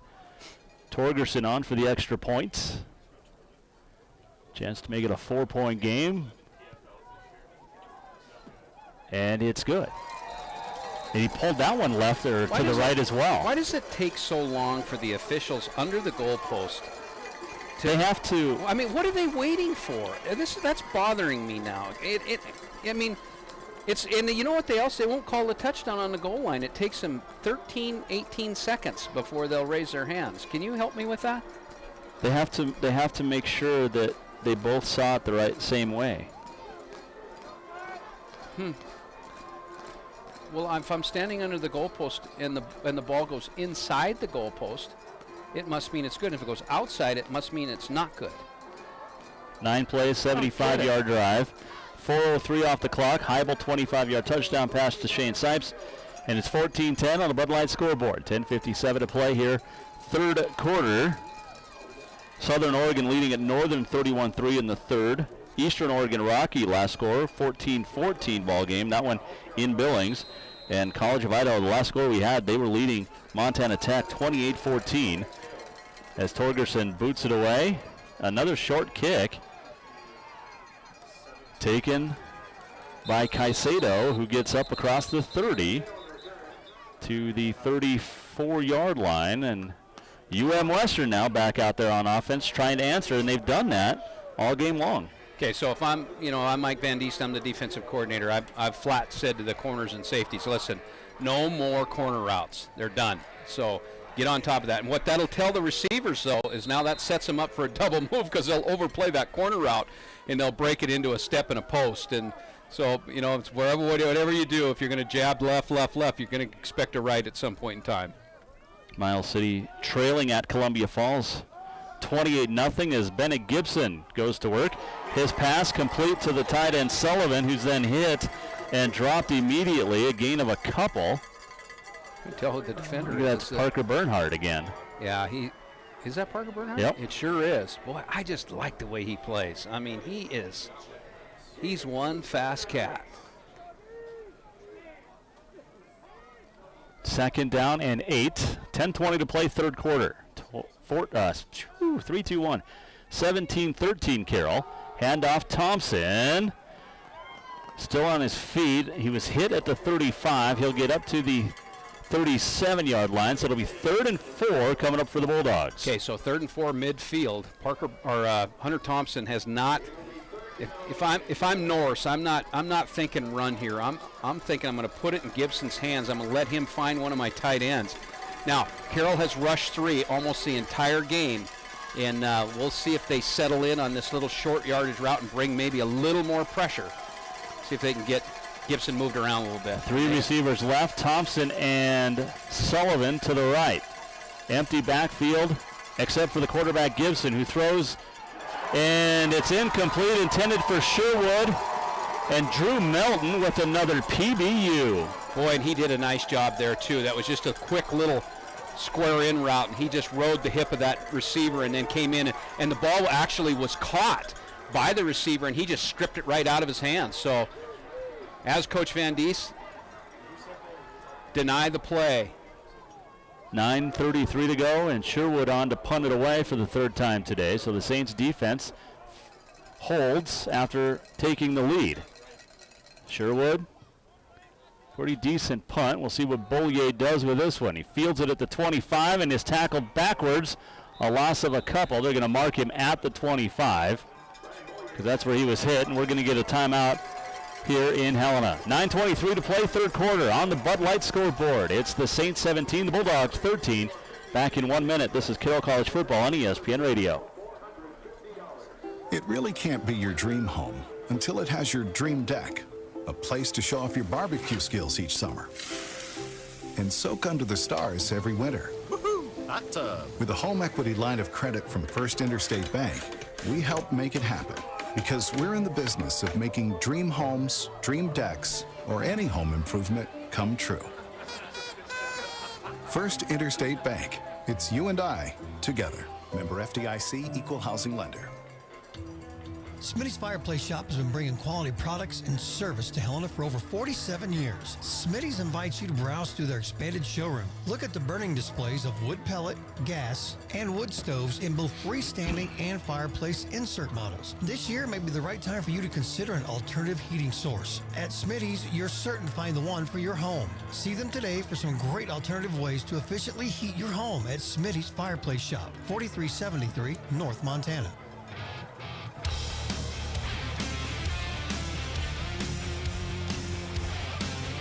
Carroll Athletics would like to thank Helena Motors, Rocky Mountain Credit Union, Wendy's, Clark's Plumbing and Heating, Big Sky Brokers, Dundas Interiors, and Harrington Pepsi for their support of Saints Athletics. 9:23 to play third quarter on the Bud Light scoreboard. Carroll leading 17-13 as the offense trots back out after forcing a 3-and-out here on Military Appreciation Day at Nelson Stadium in Helena. I like that touchdown call right before in this first first series of the third quarter. So Reese Heibel will hand it off to Major Ali. Splits through the middle of the line of scrimmage across the 30. Gain of 5. It'll be 2nd and 5 for the Saints offense. You know, that we've said it time and time again, Jason, but when you can run the ball at will, it just wears out a defense. And even though we're, early into the third quarter, you can see the toll that the running game Carroll has put on Western.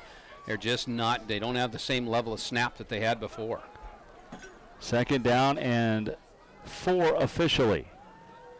High snap, pulled down by Heibel, hands it off to Ryan Walsh, trying to get around the outside and then tripped up and then hit from behind as Adam Hansen comes up to help make the stop. And a gain of 3, so 3rd and 1 coming up for Carroll. I would imagine we'll see number 3 in, Major Ali. I don't think there's any secrets where he's going either. He'll be behind Paige Kramer and Willie Clements. 8:20 to go, third quarter. Saints up 17-13. You got 2 tight ends on the left side of the offensive line, and that's where Ali tried to run, but he slipped behind the line of scrimmage, a loss of 3. Yep. And that's just a flat-out slip. Yep. Too bad on 3rd and short, too. There's not much you can do about that. So Torgerson will come on to punt it away. College Idaho at the half in Caldwell leading 17th ranked Tech 34-21. And they'd be a hard team to shut down too, Jason. That triple option with DJ Peterson, he's special. I hope next year you can say DJ. I'm going to try. Torgerson. There we go. Good punt. Fair catch signaled for, and that'll send Devin Christian backpedaling back to the 23. Saints football brought to you in part by Placer Motors, your Helena Subaru dealers. Placer Motors, family owned for over 75 years. Intermountain Heating and Air Conditioning, your independent train dealer. It's hard to stop a train. Furniture Showroom, why pay more? Every day is a great day to buy new home furnishings at Furniture Showroom. BMC on Highway 12 East. See the newly remodeled Design Center and John Lagerquist Realtor, your voice in real estate. So 17-13, Saints leading, 7:25 to go third quarter. And Western takes over after holding Carroll on a 3-and-out. And Bennett Gibson back to work. He'll hand it off to Hunter Thompson, who's hit behind the line of scrimmage by David Anderson. That's another TFL for the senior from Frenchtown. Carroll bringing in their dime package. Fauntleroy back in. Carroll electing to stay with that 30-man front. They've stayed with it all day long, and they've had good success stopping the run with it. Loss of 1, so it's 2nd and 11 with 6:50 to play in the third. Saints on top, 17-13. Gibson back to pass. Look left, throws down the right sideline, and a fantastic catch hauled in by Melvin Walzer. He had double coverage, Saints, and he went up and comes down with it. A big gain down to the 42-yard line of Carroll. Isaiah King primarily on the coverage, and just a good throw and catch, Jason. I mean, that was tough to defend, but here we see again. That was, 35 in the air? Just about 35-yard catch. Yeah. Halftime in Billings, Rocky leading Eastern Oregon 17-13. 17-14, I'm sorry. Handoff Thompson trying to get something going, and again stuck a gain of 1, but he was hit behind the line of scrimmage. Alec Bastarachia in on the stop. 2nd down and 9 coming up. Interestingly enough today, we've only seen 1 turnover in that interception by Reese Heibel, and the ball not on the ground, and it's wet down there. I mean, obviously it's snow on the ground, so I'm surprised we have not seen a fumble. 5:45 to go in the 3rd. Western facing a 2nd and 9 at the Saints 42, and Gibson looking for Walzer again, who makes a great catch, and he's pulled down. The tackle's made by Melton, but what a great catch on a couple of catches by Walzer on this series. Yeah, that was tight coverage too, and he just put it in there. So again, they're not moving Gibson around again, and he's got enough time to throw, and he's accurate. He's a senior. He's not going to get shaken. He's big too. He's a big body. 6'3", 185-pounder, and 1st down at the 14 for Western, trailing 17-13. 5:20 to go in the 3rd. They'll hand it off to Thompson. Again, nowhere to run. He gets a gain of about a yard. I think he's heavier than 185, Jason. He looks like he's probably about 220. Walzer or Thompson? No, Thompson. No, Walzer. Gibson. Gibson's listed at 241. Yeah, okay. Well, Walzer's 185. Thompson's 210. See, that's why I typed this out for you nicely. Actually, the wife types this out every night before a game for you to read. I know. I got a call from the field, though. I got to feel the game. 2nd and 9. Ball at the Saints 13. 4:45 in the 3rd. Gibson.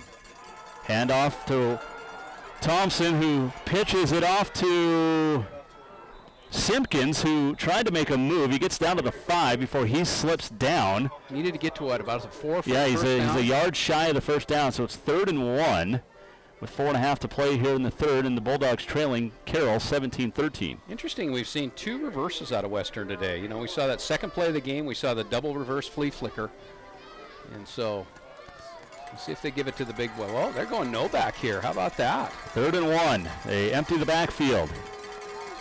And Bennett Gibson, who does have 8 rushing touchdowns on the year. Now Thompson in motion. Gibson hit behind the line of scrimmage after faking the handoff, so it'll be 4th and 1. No gain. Bastarachia and Alex Hurlbert, sophomore from Ventura, California, to make the stop. Oh. And a loss of a yard officially, so 4th and 2. Interesting play call coming up here for Ryan Norse and the Bulldogs. Yeah, they go 16-17 if they hit the field goal. I think they might going to call timeout here maybe. Play clock down to 14.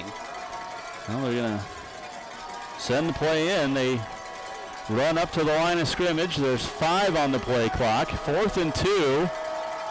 Gibson, 1 on the play clock, gets it off. Handoff Thompson, hit behind the line of scrimmage. Didn't get it, Jason. He did not get it. He got to the 6. He needed to get to the 4, and the Saints hold on 4th and 2, and that's the second 4th down that the Saints inside the red zone force a turnover on downs. They call that a goal line stand, and boy, did they hanker in. I mean, you see the military guys up there jumping. It looks like they're just trying to stay warm over there. Oh, is that what it is? I think so. They have a cannon, too, so. Yeah, you can't get warm with a cannon, though. Well, look at them dance. That's dangerous. They're dancing like you. Very poorly. They've got great moves over there. So the Saints hold on 4th and 2 and force the turnover on downs. And they take over at their own 6. 3:14 to play in the 3rd. Leading 17-13. I formation. Heibel up under center. He'll shift. Tight end in motion. Handoff Ali. Puts both hands of the ball. Gets up across the 10 to the 12. Gain of 6. It'll be 2nd and 4. You know how if you're an offensive lineman and you know you have a back behind you like Major Ali, it just gives you even more effort to block. It creates more effort because you know he's always going to be there and he's always going to be positive yards. And he likes playing behind Kramer, Pays, and Clemens. Reese Quady with that stop on 4th and 2. So 2nd and 4 here for the Saints. Again, I formation. 2:35 to play in the 3rd. Handoff. Arnson, and he'll be about a yard shy of the first down at the 15. You see what's going on, too, with Western's defense, and we've seen it most of the second half. I was just kind of watching to see if they'd stay in it. But part of the issues that Carroll has had throwing the ball is they can't get their receivers free. Both corners for Western have been up in Carroll's face, letting the safeties play the run. So that was one of the reasons that we saw Shane Sipes with the route that he did. Caught that on a fade. I wouldn't be surprised if we see it again. So basically what Western's saying is just don't respect your receivers. I formation, Dawson in to block for Ali on 3rd and 1 from the 15. See if the Bulldogs can hold. After turning it over on downs, they do not. Ali across the 20 and then ankle tackled at the 25-yard line. First down for the Saints. Coach Goody, the defensive coordinator for Western, sold the farm on that. And boy, when you sell the farm, if they break through that initial wave, that's what happened. And he was well on his way. 85 seconds to play in the third, and the Saints 17-13 lead, have a 1st and 10 at the 25. Dawson in for the Wildcats. Brings Fossum in motion. Dawson, direct snap, takes the run up across the 30 down to the 32. So a gain of 7. Now they're going to mark him back, I think, at the 31. So a gain of 6. It'll be 2nd and 4 with 1 minute to play in the third. Christian Hanser, the outside linebacker, coming up to make the play. Well, actually playing a little bit of safety right now. So again, like I said, when the safeties are down playing run and the corners are playing bump and run, they're just telling you basically, I don't respect your quarterback, nor do I respect your receiver. Saints looking for a 3rd straight win on the season.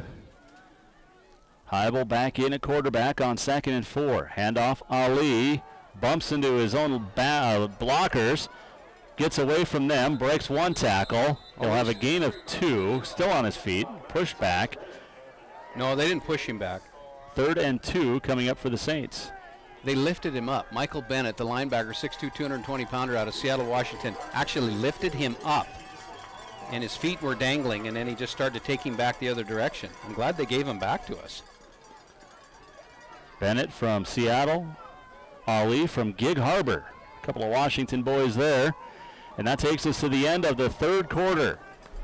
15 minutes to play in the final home game of the season at Nelson Stadium.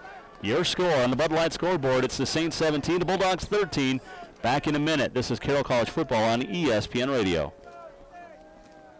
Are you a small business owner or manager that is tired of dealing with computer problems? Does your network run slow and act crazy? Are you worried about data loss, security, viruses, and keeping your network safe from hackers? At Morris Merrily Systems, we keep things working so you can focus on your business. If you have no time for downtime, call Morrison Merrily Systems today at 866-401-4846 or visit us on the web at getsystems.net. When you need it, rent it at A1 Rentals. You don't have to buy the equipment you need to do a one-time job. A1 Rental has everything you need for your project. If there's a special tool to get that job done, there's a good chance A1 Rental has it. A1 Rental, 1400 Cedar, next to Party Plus. When you need it, rent it at A1 Rentals.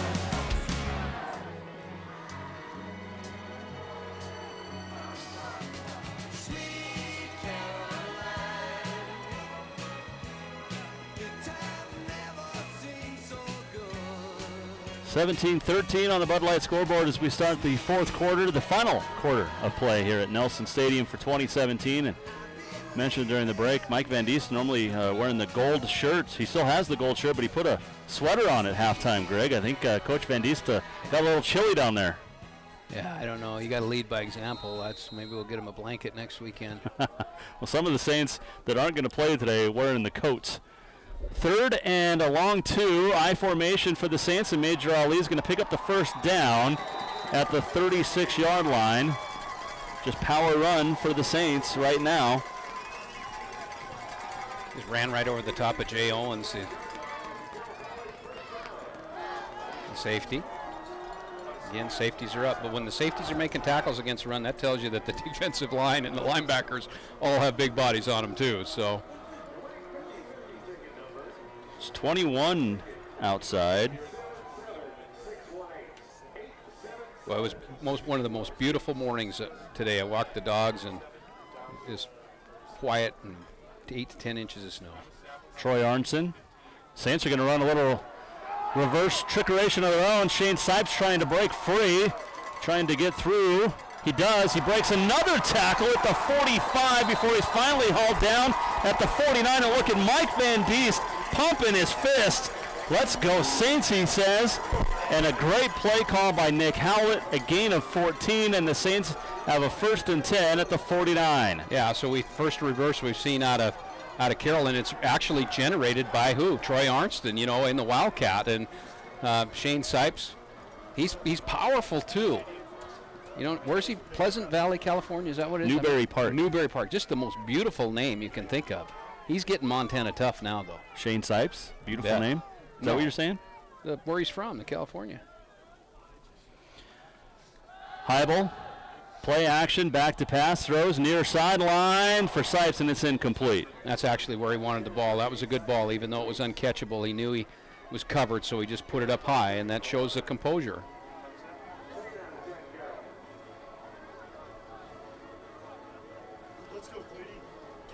He went back to throwing the ball on first down, and you always play those odds on first downs, and they've been averaging about almost 6-7 yards a carry on first down.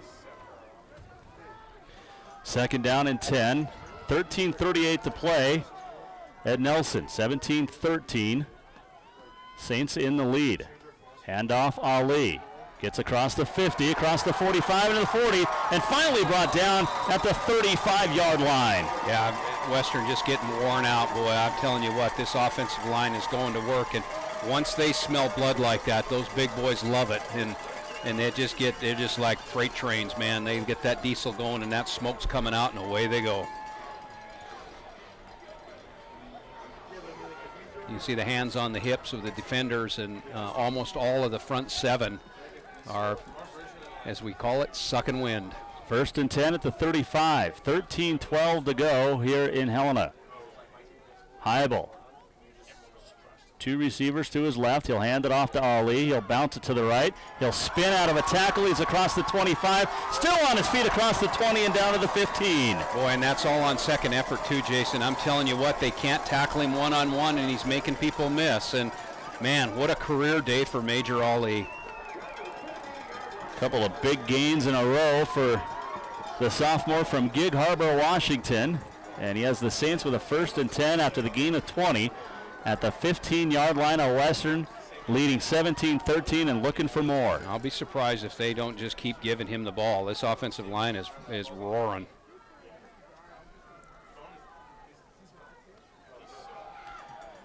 Again, the handoff to Major Ali, and again he powers his way across the 10 down to about the 9. 2nd and 5 coming up. Yeah, averaging at least 6 yards a carry from the line of scrimmage. You see Ryan Walsh going now, so big series for Major Ali there. I don't think I'd have pulled him out either. I think I'd have rode him all the way through the goal line. They'll put Ryan Walsh in with Eric Dawson, split Troy Arnson and Chase Fossum out to the right. Heibel will move up under center. Split I formation here on 2nd and 4. Just under 12 to play. Play action, fake the handoff to Walsh. Heibel rolls out to his right and then has to throw it away, intended for Dawson on the far sideline. Yeah, not a bad decision. They did a little play action and tried to get what they call a level route, and all covered up. So good defense by Western there. So 2nd down. You see number 3, Major Ali. C3 Ali. What do you think about that? Not too shabby. Do you think I could rap? No. C3 Ali. What? Look at my fingers. I'm doing the thing. What do they call it? Handoff to Major, who slips, gets around the would-be tackler across the 5 down to the 3-yard line. 1st and goal, Carroll. C3 Ali Scory. Does that work? No, you're trying too hard now. C3 Ollie touchdown E. Still trying too hard. Okay, I'll think of it. I'll get a thesaurus out. First and goal to 3. You're an educator. You should know all these words. C3 Ollie on the 3. Would you like to be me? Said Ollie. How's that? Wrong? I'm going to turn your mic off. Dawson shifts from left to right. Handoff, Major Ali hit in the backfield and dropped, no gain. Finally, Western got a little bit of penetration on that line of scrimmage, which didn't allow him to pick and choose where he wanted to go.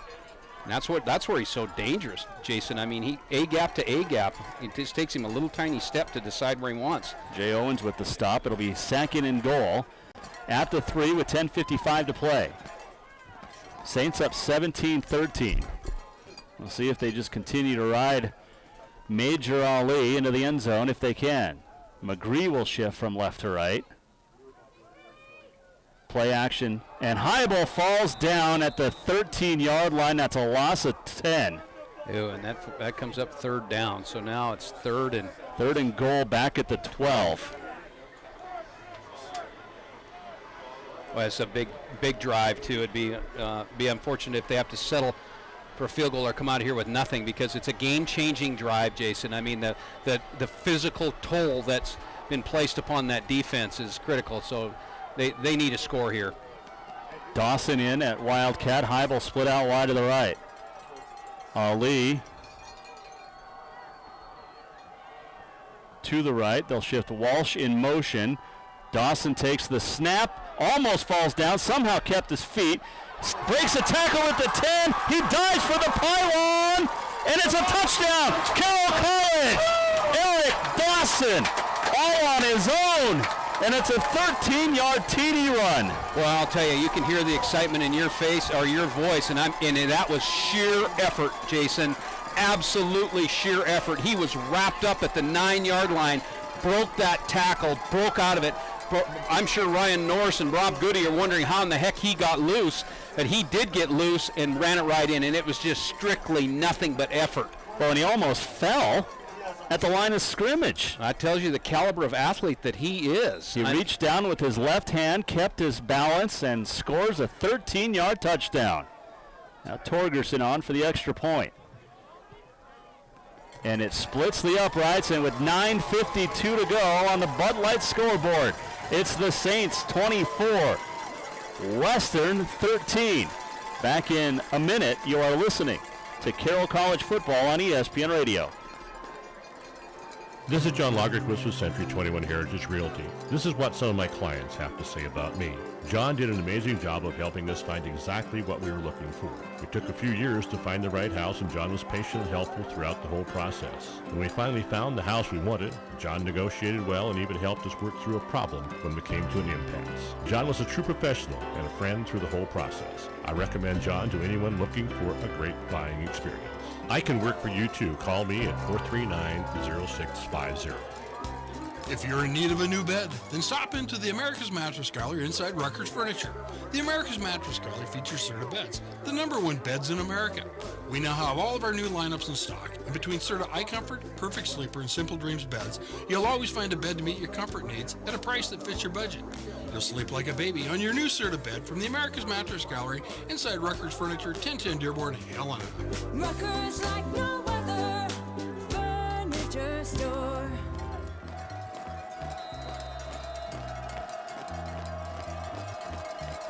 Dylan Torgerson, again, another short kickoff. Caught at the 15, and still on his feet across the 35 is Joe Caicedo. And Western takes over, trailing 24-13, 9:46 to play here in the fourth. Carroll Athletics would like to thank First Interstate Bank, Placer Motors, Mergenthaler, Valley Bank 360 Office Solutions, Auto Trick Signs and Graphics, Montana City Grill, Elk Mountain Inn, and Ascension Physical Therapy for their support of Saints Athletics. So 24-13 Saints on the Bud Light scoreboard. Western trailing by 11 with 9:46 as a 1st and 10. It's at its own 39. Bennett Gibson played so well in the first half, been controlled here in the second. Throwing deep downfield, looking for Wasler, who makes his third fantastic catch, and then he fumbles it. Flag comes in. They're going to rule the play dead. Where's the flag? At the 30-yard line. And Wasler, I tell you what, he has made 3 acrobatic catches today. Yeah, they're calling it an incomplete pass, but probably pass interference or holding. Well, let's get the call.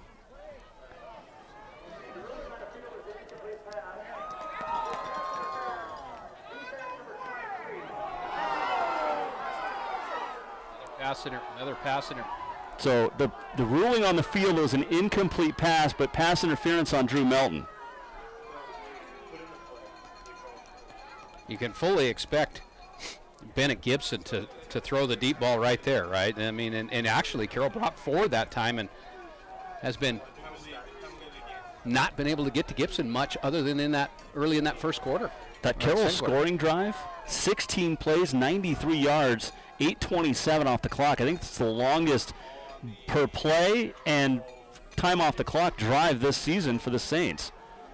And then Dawson with the 13-yard touchdown. So it'll be 1st and 10 Western at the Saints 46. After the pass interference, there's 8:57 to play here at Nelson. I don't think they can sit back on Bennett Gibson and hope that Rush gets there. I think they've got to disrupt him. These receivers are making plays, and that footing is difficult for corners to play on. So I just think they're going to have to get at him. He's got very accurate arm. I'm impressed with him, Jason. What a nice. Boy, there's some good quarterbacks in this league. I'll tell you what, I'm impressed with Melvin Wasler. Yeah, he's had some great catches. Unbelievable. And I thought that one was a catch. They ruled it incomplete, but still a great acrobatic attempt. Handoff Thompson. And again, still no running room for the big boy from CMR. He'll get to the 45. It's a gain of 1. Boy, Baster-Achia has been just playing today. I mean, just from that line of scrimmage. The reason they can't run is because Baster-Achia is on the line of scrimmage. He's had a great game. He's strung 4 great games together. Southern Oregon leading at Northern 38-17. Northern just got an onside kick. 4th quarter. Gibson has all day to throw. Looking down the left sideline. That one's underthrown and intended for Walker McKittrick. And it'll be 3rd and 9 after the incompletion at the 5-yard line. You know, in that time, the corner, I think it's Melton again. Boy, are they picking on him. But he was able to turn and see the ball get released. And, you know, it just, again, that man turn is struggling. But when they can get turn zone and see that quarterback release the ball, it just helps them immensely. 3rd and 9, trips to the left. Western going left to right, ball in the near right hash mark. Trailing 24-13 with 8:20 to play. Gibson has Thompson out of the backfield and hit across the 40 he goes. David Anderson with the initial hit. Fauntleroy and so you're down by 11. Bowen run him out at the 39. 8:15, so they're electing to punt the ball here, Jason. Kind of an interesting call. I mean, 8:10, clock running, 20 up. You're down by 11. It's 4th and 4. Maybe expect a fake here. Sherwood on the field has speed. Yeah, Bollier stands at his 10. Pretty obvious spot to run a fake. So they kick it away. Bollier calls for the fair catch at the 7. So the Saints, who just went 93 yards, have 93 more to go. They lead, though, 24-13, 7:48 to go. Saints football brought to you in part by Helena Community Credit Union. They believe in you. One person, one family, one community. A1 Rentals on Cedar next to Party Plus. Meineke, your veteran-owned and operated car care center. Three Brothers Plumbing and Heating, professionals who care. Three Brothers is there. Cascade Farmers Mutual Insurance. When disaster strikes, you want to know there's something to fall back on. That's Cascade Farmers Mutual Insurance and Eagle Tire Complete Automotive around town since 1976. So, with the cheerleaders out there, Saints leading at 24-13, 7:48 to play on a Bud Light scoreboard. And the final home game on Senior Day, and the Saints have come to play. Okay, Coach Walker. You're the coach for Western on that last series. It's 4th and 4. You're at the, I think it was at the 41-yard line. It's 7:48 left to go. You have all 3 timeouts left. Your defense was just out there for 9 minutes. Do you go for that 4th down in that area, or do you punt the ball? An interesting call, isn't it? Now, there's a reason that those guys make a lot more money than I do calling these plays. What would you have done? Would you have gone for it? I would have gone for it, but I'm a gambling You're man. a dangerous man, I aren't am. you? Yep. Like in Vegas, they probably just shake when they see you at the crap table. But you probably step up so they can see you at the crap table. I've actually right? I've only played craps once. My game would be blackjack or Texas Hold'em. Oh, you got to hold them. The old Western. Know when to hold them, know when to fold them. Okay, Kenny Rogers. So the Saints with a 1st and 10 at their own 7, leading 24-13. Let me guess, Major Ali's in the game, and I wonder if they're going to hand it off to him. What do you think? Probably a good chance of it. Ali now with 20 carries, 141 yards on the day. Remember, they rolled up 400 yards rushing last week. Heibel fumbles it, falls down on it. So that's a couple of the ball's getting even more slippery as the temperature warms up a little bit. It hasn't warmed up a ton. 21 degrees at last check. So a loss of 3. It's a dangerous place to lose the ball down there. They call it 2 officially. So back at the 6 with 7:22 to go.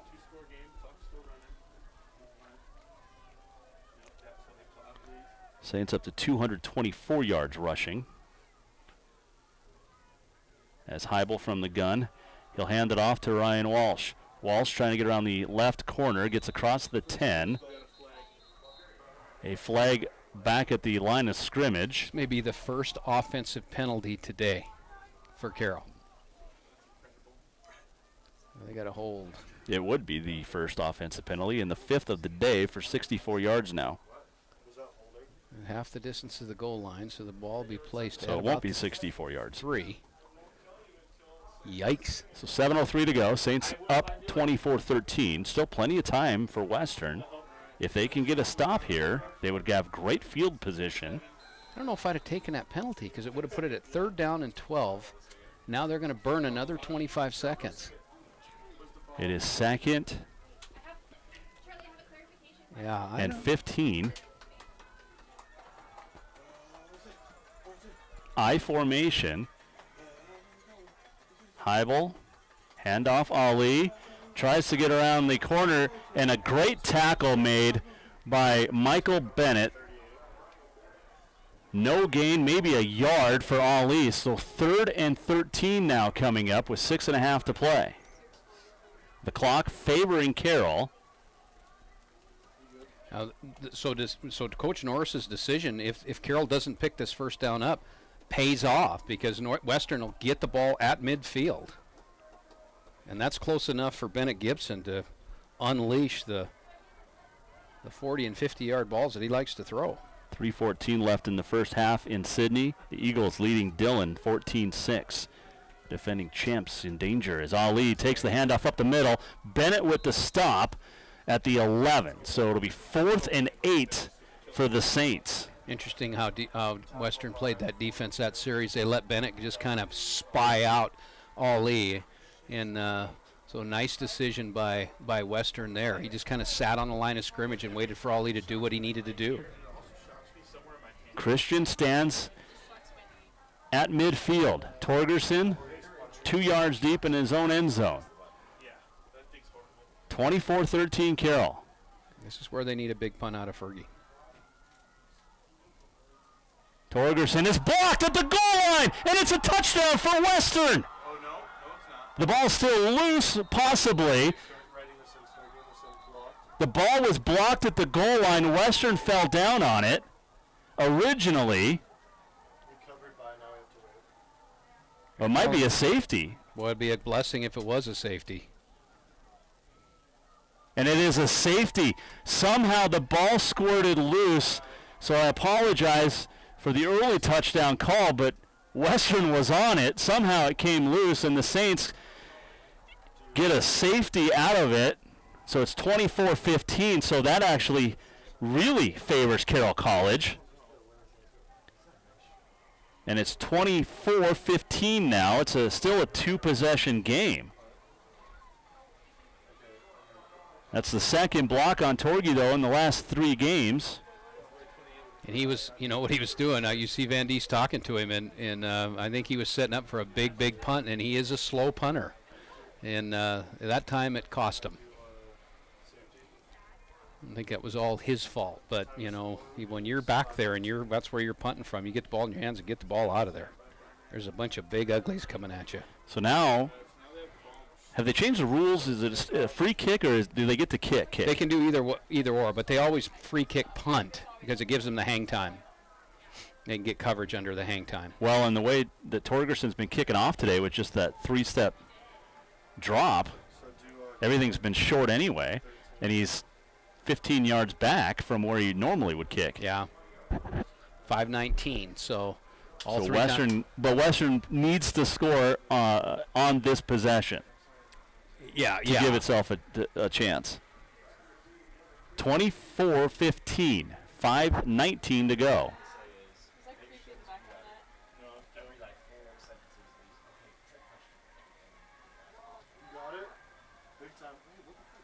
See if he position kicks it or if he just punts it. He's capable of punting 50, 60, 70 yards, Jason. Yes, he is. He hasn't hit a spiral for a long time. It's a little wobbly. It'll be taken by Christian at the 31. He brings it to the near right side, hurdles one tackle and brought down at the 49. And that's where Western has it with 5:14 to go, trailing 24-15 on the Bud Light scoreboard. Now, Gibson knows that he has to score twice, so you can bet he's going to push the ball deep here. And where have they had success? On the outside with the corner route. I want to know exactly where Wasler's at. Or Simpkins, who was the go-to in the first half. Right, either one. 1st and 10 at the 49. Quality receivers. Carroll back with safeties now. They're getting a little over-the-top coverage. Gibson from the gun. Looking left. Has time. Hit as he throws. Complete to Wasler at the 31. Brought down by McBride Galt at the 30-yard line.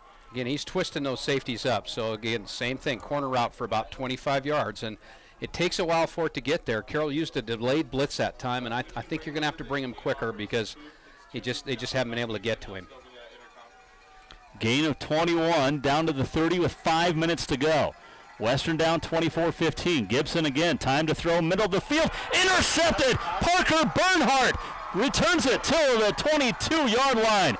But Bernhardt has had a whale of a game, and he gets an interception that may have just sealed the deal for Carroll College. You know, and that's been Gibson's downfall, as he has 17 interceptions on the season, 18 now, and with 4:49 left to go. But there's another factor in this play, Jason, and that is the speed of Parker Bernhardt. He puts another element on the field. He's just sat underneath that flag route and then stepped in front of it and took it. So, you know, you can go to the well too many times, and that's the time I think that he went to the well too many times. Mike Van Diest just lost his entire headset because he did one of those jump bumps, hip checks in the air with Bernhardt at the 25-yard line.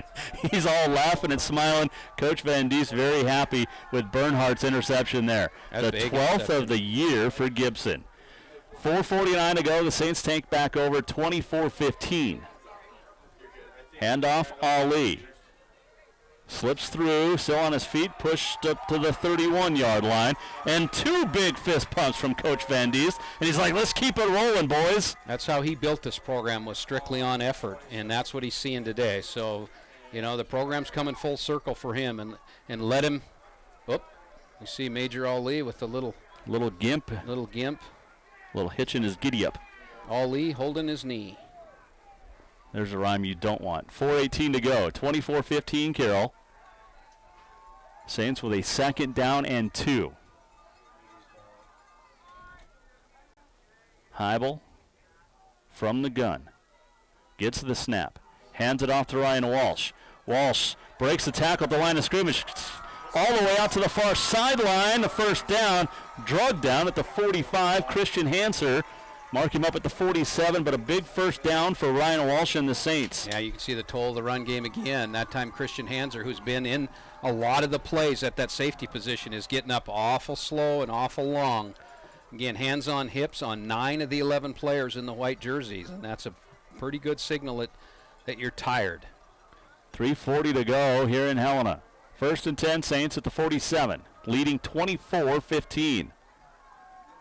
Carroll now with 254 rushing yards. They've held Western to 78, just 10 in the second half. Walsh, the senior from Wilsonville, Oregon, across the 50 down to the 49. 6'1", 195-pounder. They're going to ride the senior to the end if they can with 3:07 to play.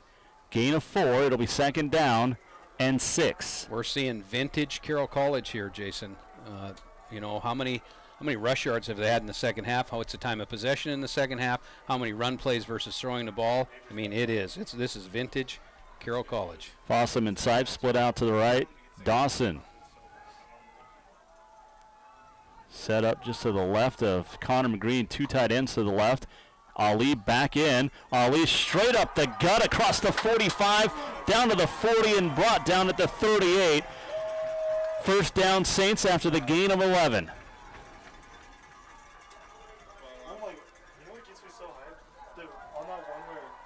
If I'm Major Ali and I've got any extra shillings left, I go find those big boys that are in front of me and I take them to Costco and I get them each what do you say, a pizza or a hot dog, something like that. Rack of ribs. Rack of ribs. Or just take them over to the food court here at Carroll. Well, you can only put your card through so many times, and the big boys count twice. First and 10 Saints, 2:02 to go. Handoff again to Ali. Again up the middle. Again a big run. Mark it a gain of 5.5 down to the 34. Those guys in the white jerseys, they are going to be sore tomorrow. Ooh. 1:45 and counting, and the Saints on their way to a third straight victory. The season finale next week at LeGrand, Eastern Oregon. One more first down. 24-15 Saints. And the ladies singing. Speaking of dinner, we'll get to have dinner next week with former Carroll men's assistant Carlito Labarda Jr. out in LeGrand next week. Looking forward to seeing the new head coach of the Mountaineers. Wish him the very best. Yeah, absolutely. Ali brought down at the 30, and a timeout taken by Western with 71 seconds to play, trailing 24-15. But it'll be third and about 1 for Carroll. Carroll Athletics, I'd like to thank Northwestern Energy, First Security Bank, Payne West Insurance, Helena Sand and Gravel, Dick Anderson Construction, Tucker Transportation, and Town Pump for their support of Saints Athletics this season. Appreciate those joining us in Dillon on KDBM 1490, also on the Carroll YouTube page, carrollathletics.com. KDBM sounds like an auctioneer, doesn't it? Yeah. Hey, KDBM, give me a KDM. Have you ever wanted to be an auctioneer? I did. I actually, my dad wanted to send me to auctioneer school. But can you sing the song, Leroy Van Dyke? No, but that's hilarious. I can. I want to be an auctioneer too.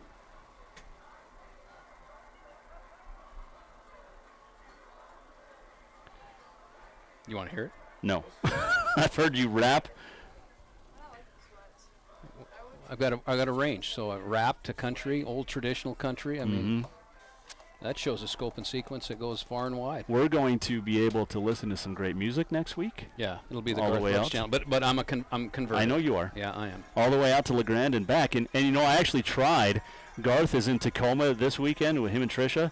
He's in Spokane next weekend. I looked at getting us tickets after the Carroll game Saturday night, but they're only $3,000 a ticket or something. Well, but we couldn't make the 4-hour trip from LeGrand to Spokane in time to see Garth next Saturday after the game. So we'll just have to listen to him. Hand off to Ali. He'll have very close. He'll have the first down, and that'll do it with 65 seconds.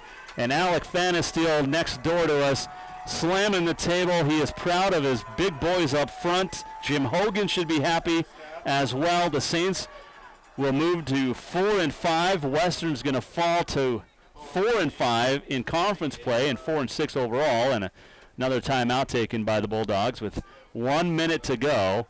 Carroll at 24-15. But that's 3 wins in a row for the Saints and the chance to finish at 500 now And this is the 3 best games that we've seen them put together back to back to back in 3 seasons. Yeah, it's been impressive, and to watch them do it like the way they did it. And you know what, Jason, hats off to the seniors. I mean, it's been a tough 3 years for them, and they've hung in here and hung in there. And what a nice win for them. I mean, very, very good signature win for Carroll. Tough defense, hard running. You just see the toll it's taken on Western. I mean, it's a we stand up here and watch this type of game, but you got 5 guys on that offensive line that average 285 to 300 pounds, and they're coming at you. How many rushes have there been? 50? 48 rushes, 280 yards for the Saints. So 48 times, and in the second half, I don't know if Heibel has put the ball in the air more than 3 or 4 times. The Carroll Saints have put up 33 rushes for 197 yards in the second half. Yeah, And victory formation here at Nelson Stadium. Heibel takes 1 knee. He'll have to take 1 more, and that will do it. And this could be a bad day for Beaverhead County fans because Western's going to lose today. Dillon Beavers football team in the quarterfinals of the State A playoffs falling at Sydney right now, 14-6 at the half. Yeah, that's a drive too. It kind of sounds like. I didn't run through those this week. I was going to. Dillon to Sydney, 525 miles, 7 hours 40 minutes. Miles City at Columbia Falls, 8.5 hours. Glendive at Hamilton, 610 miles, 9 hours. The longest in Class B this week was Loyola going to Colstrip, 6 hours 53 minutes. Longest in Class C 8-man, Fairview at Drummond Phillipsburg, 8.5 hours. 6-man, West Yellowstone at Westby Granora, 8 hours 57 minutes. And Helena High beating West last night. West, it took them almost 3 hours to get from Bozeman to Helena. Yeah. That game was delayed a half an hour. Yeah, There's the final snap, the final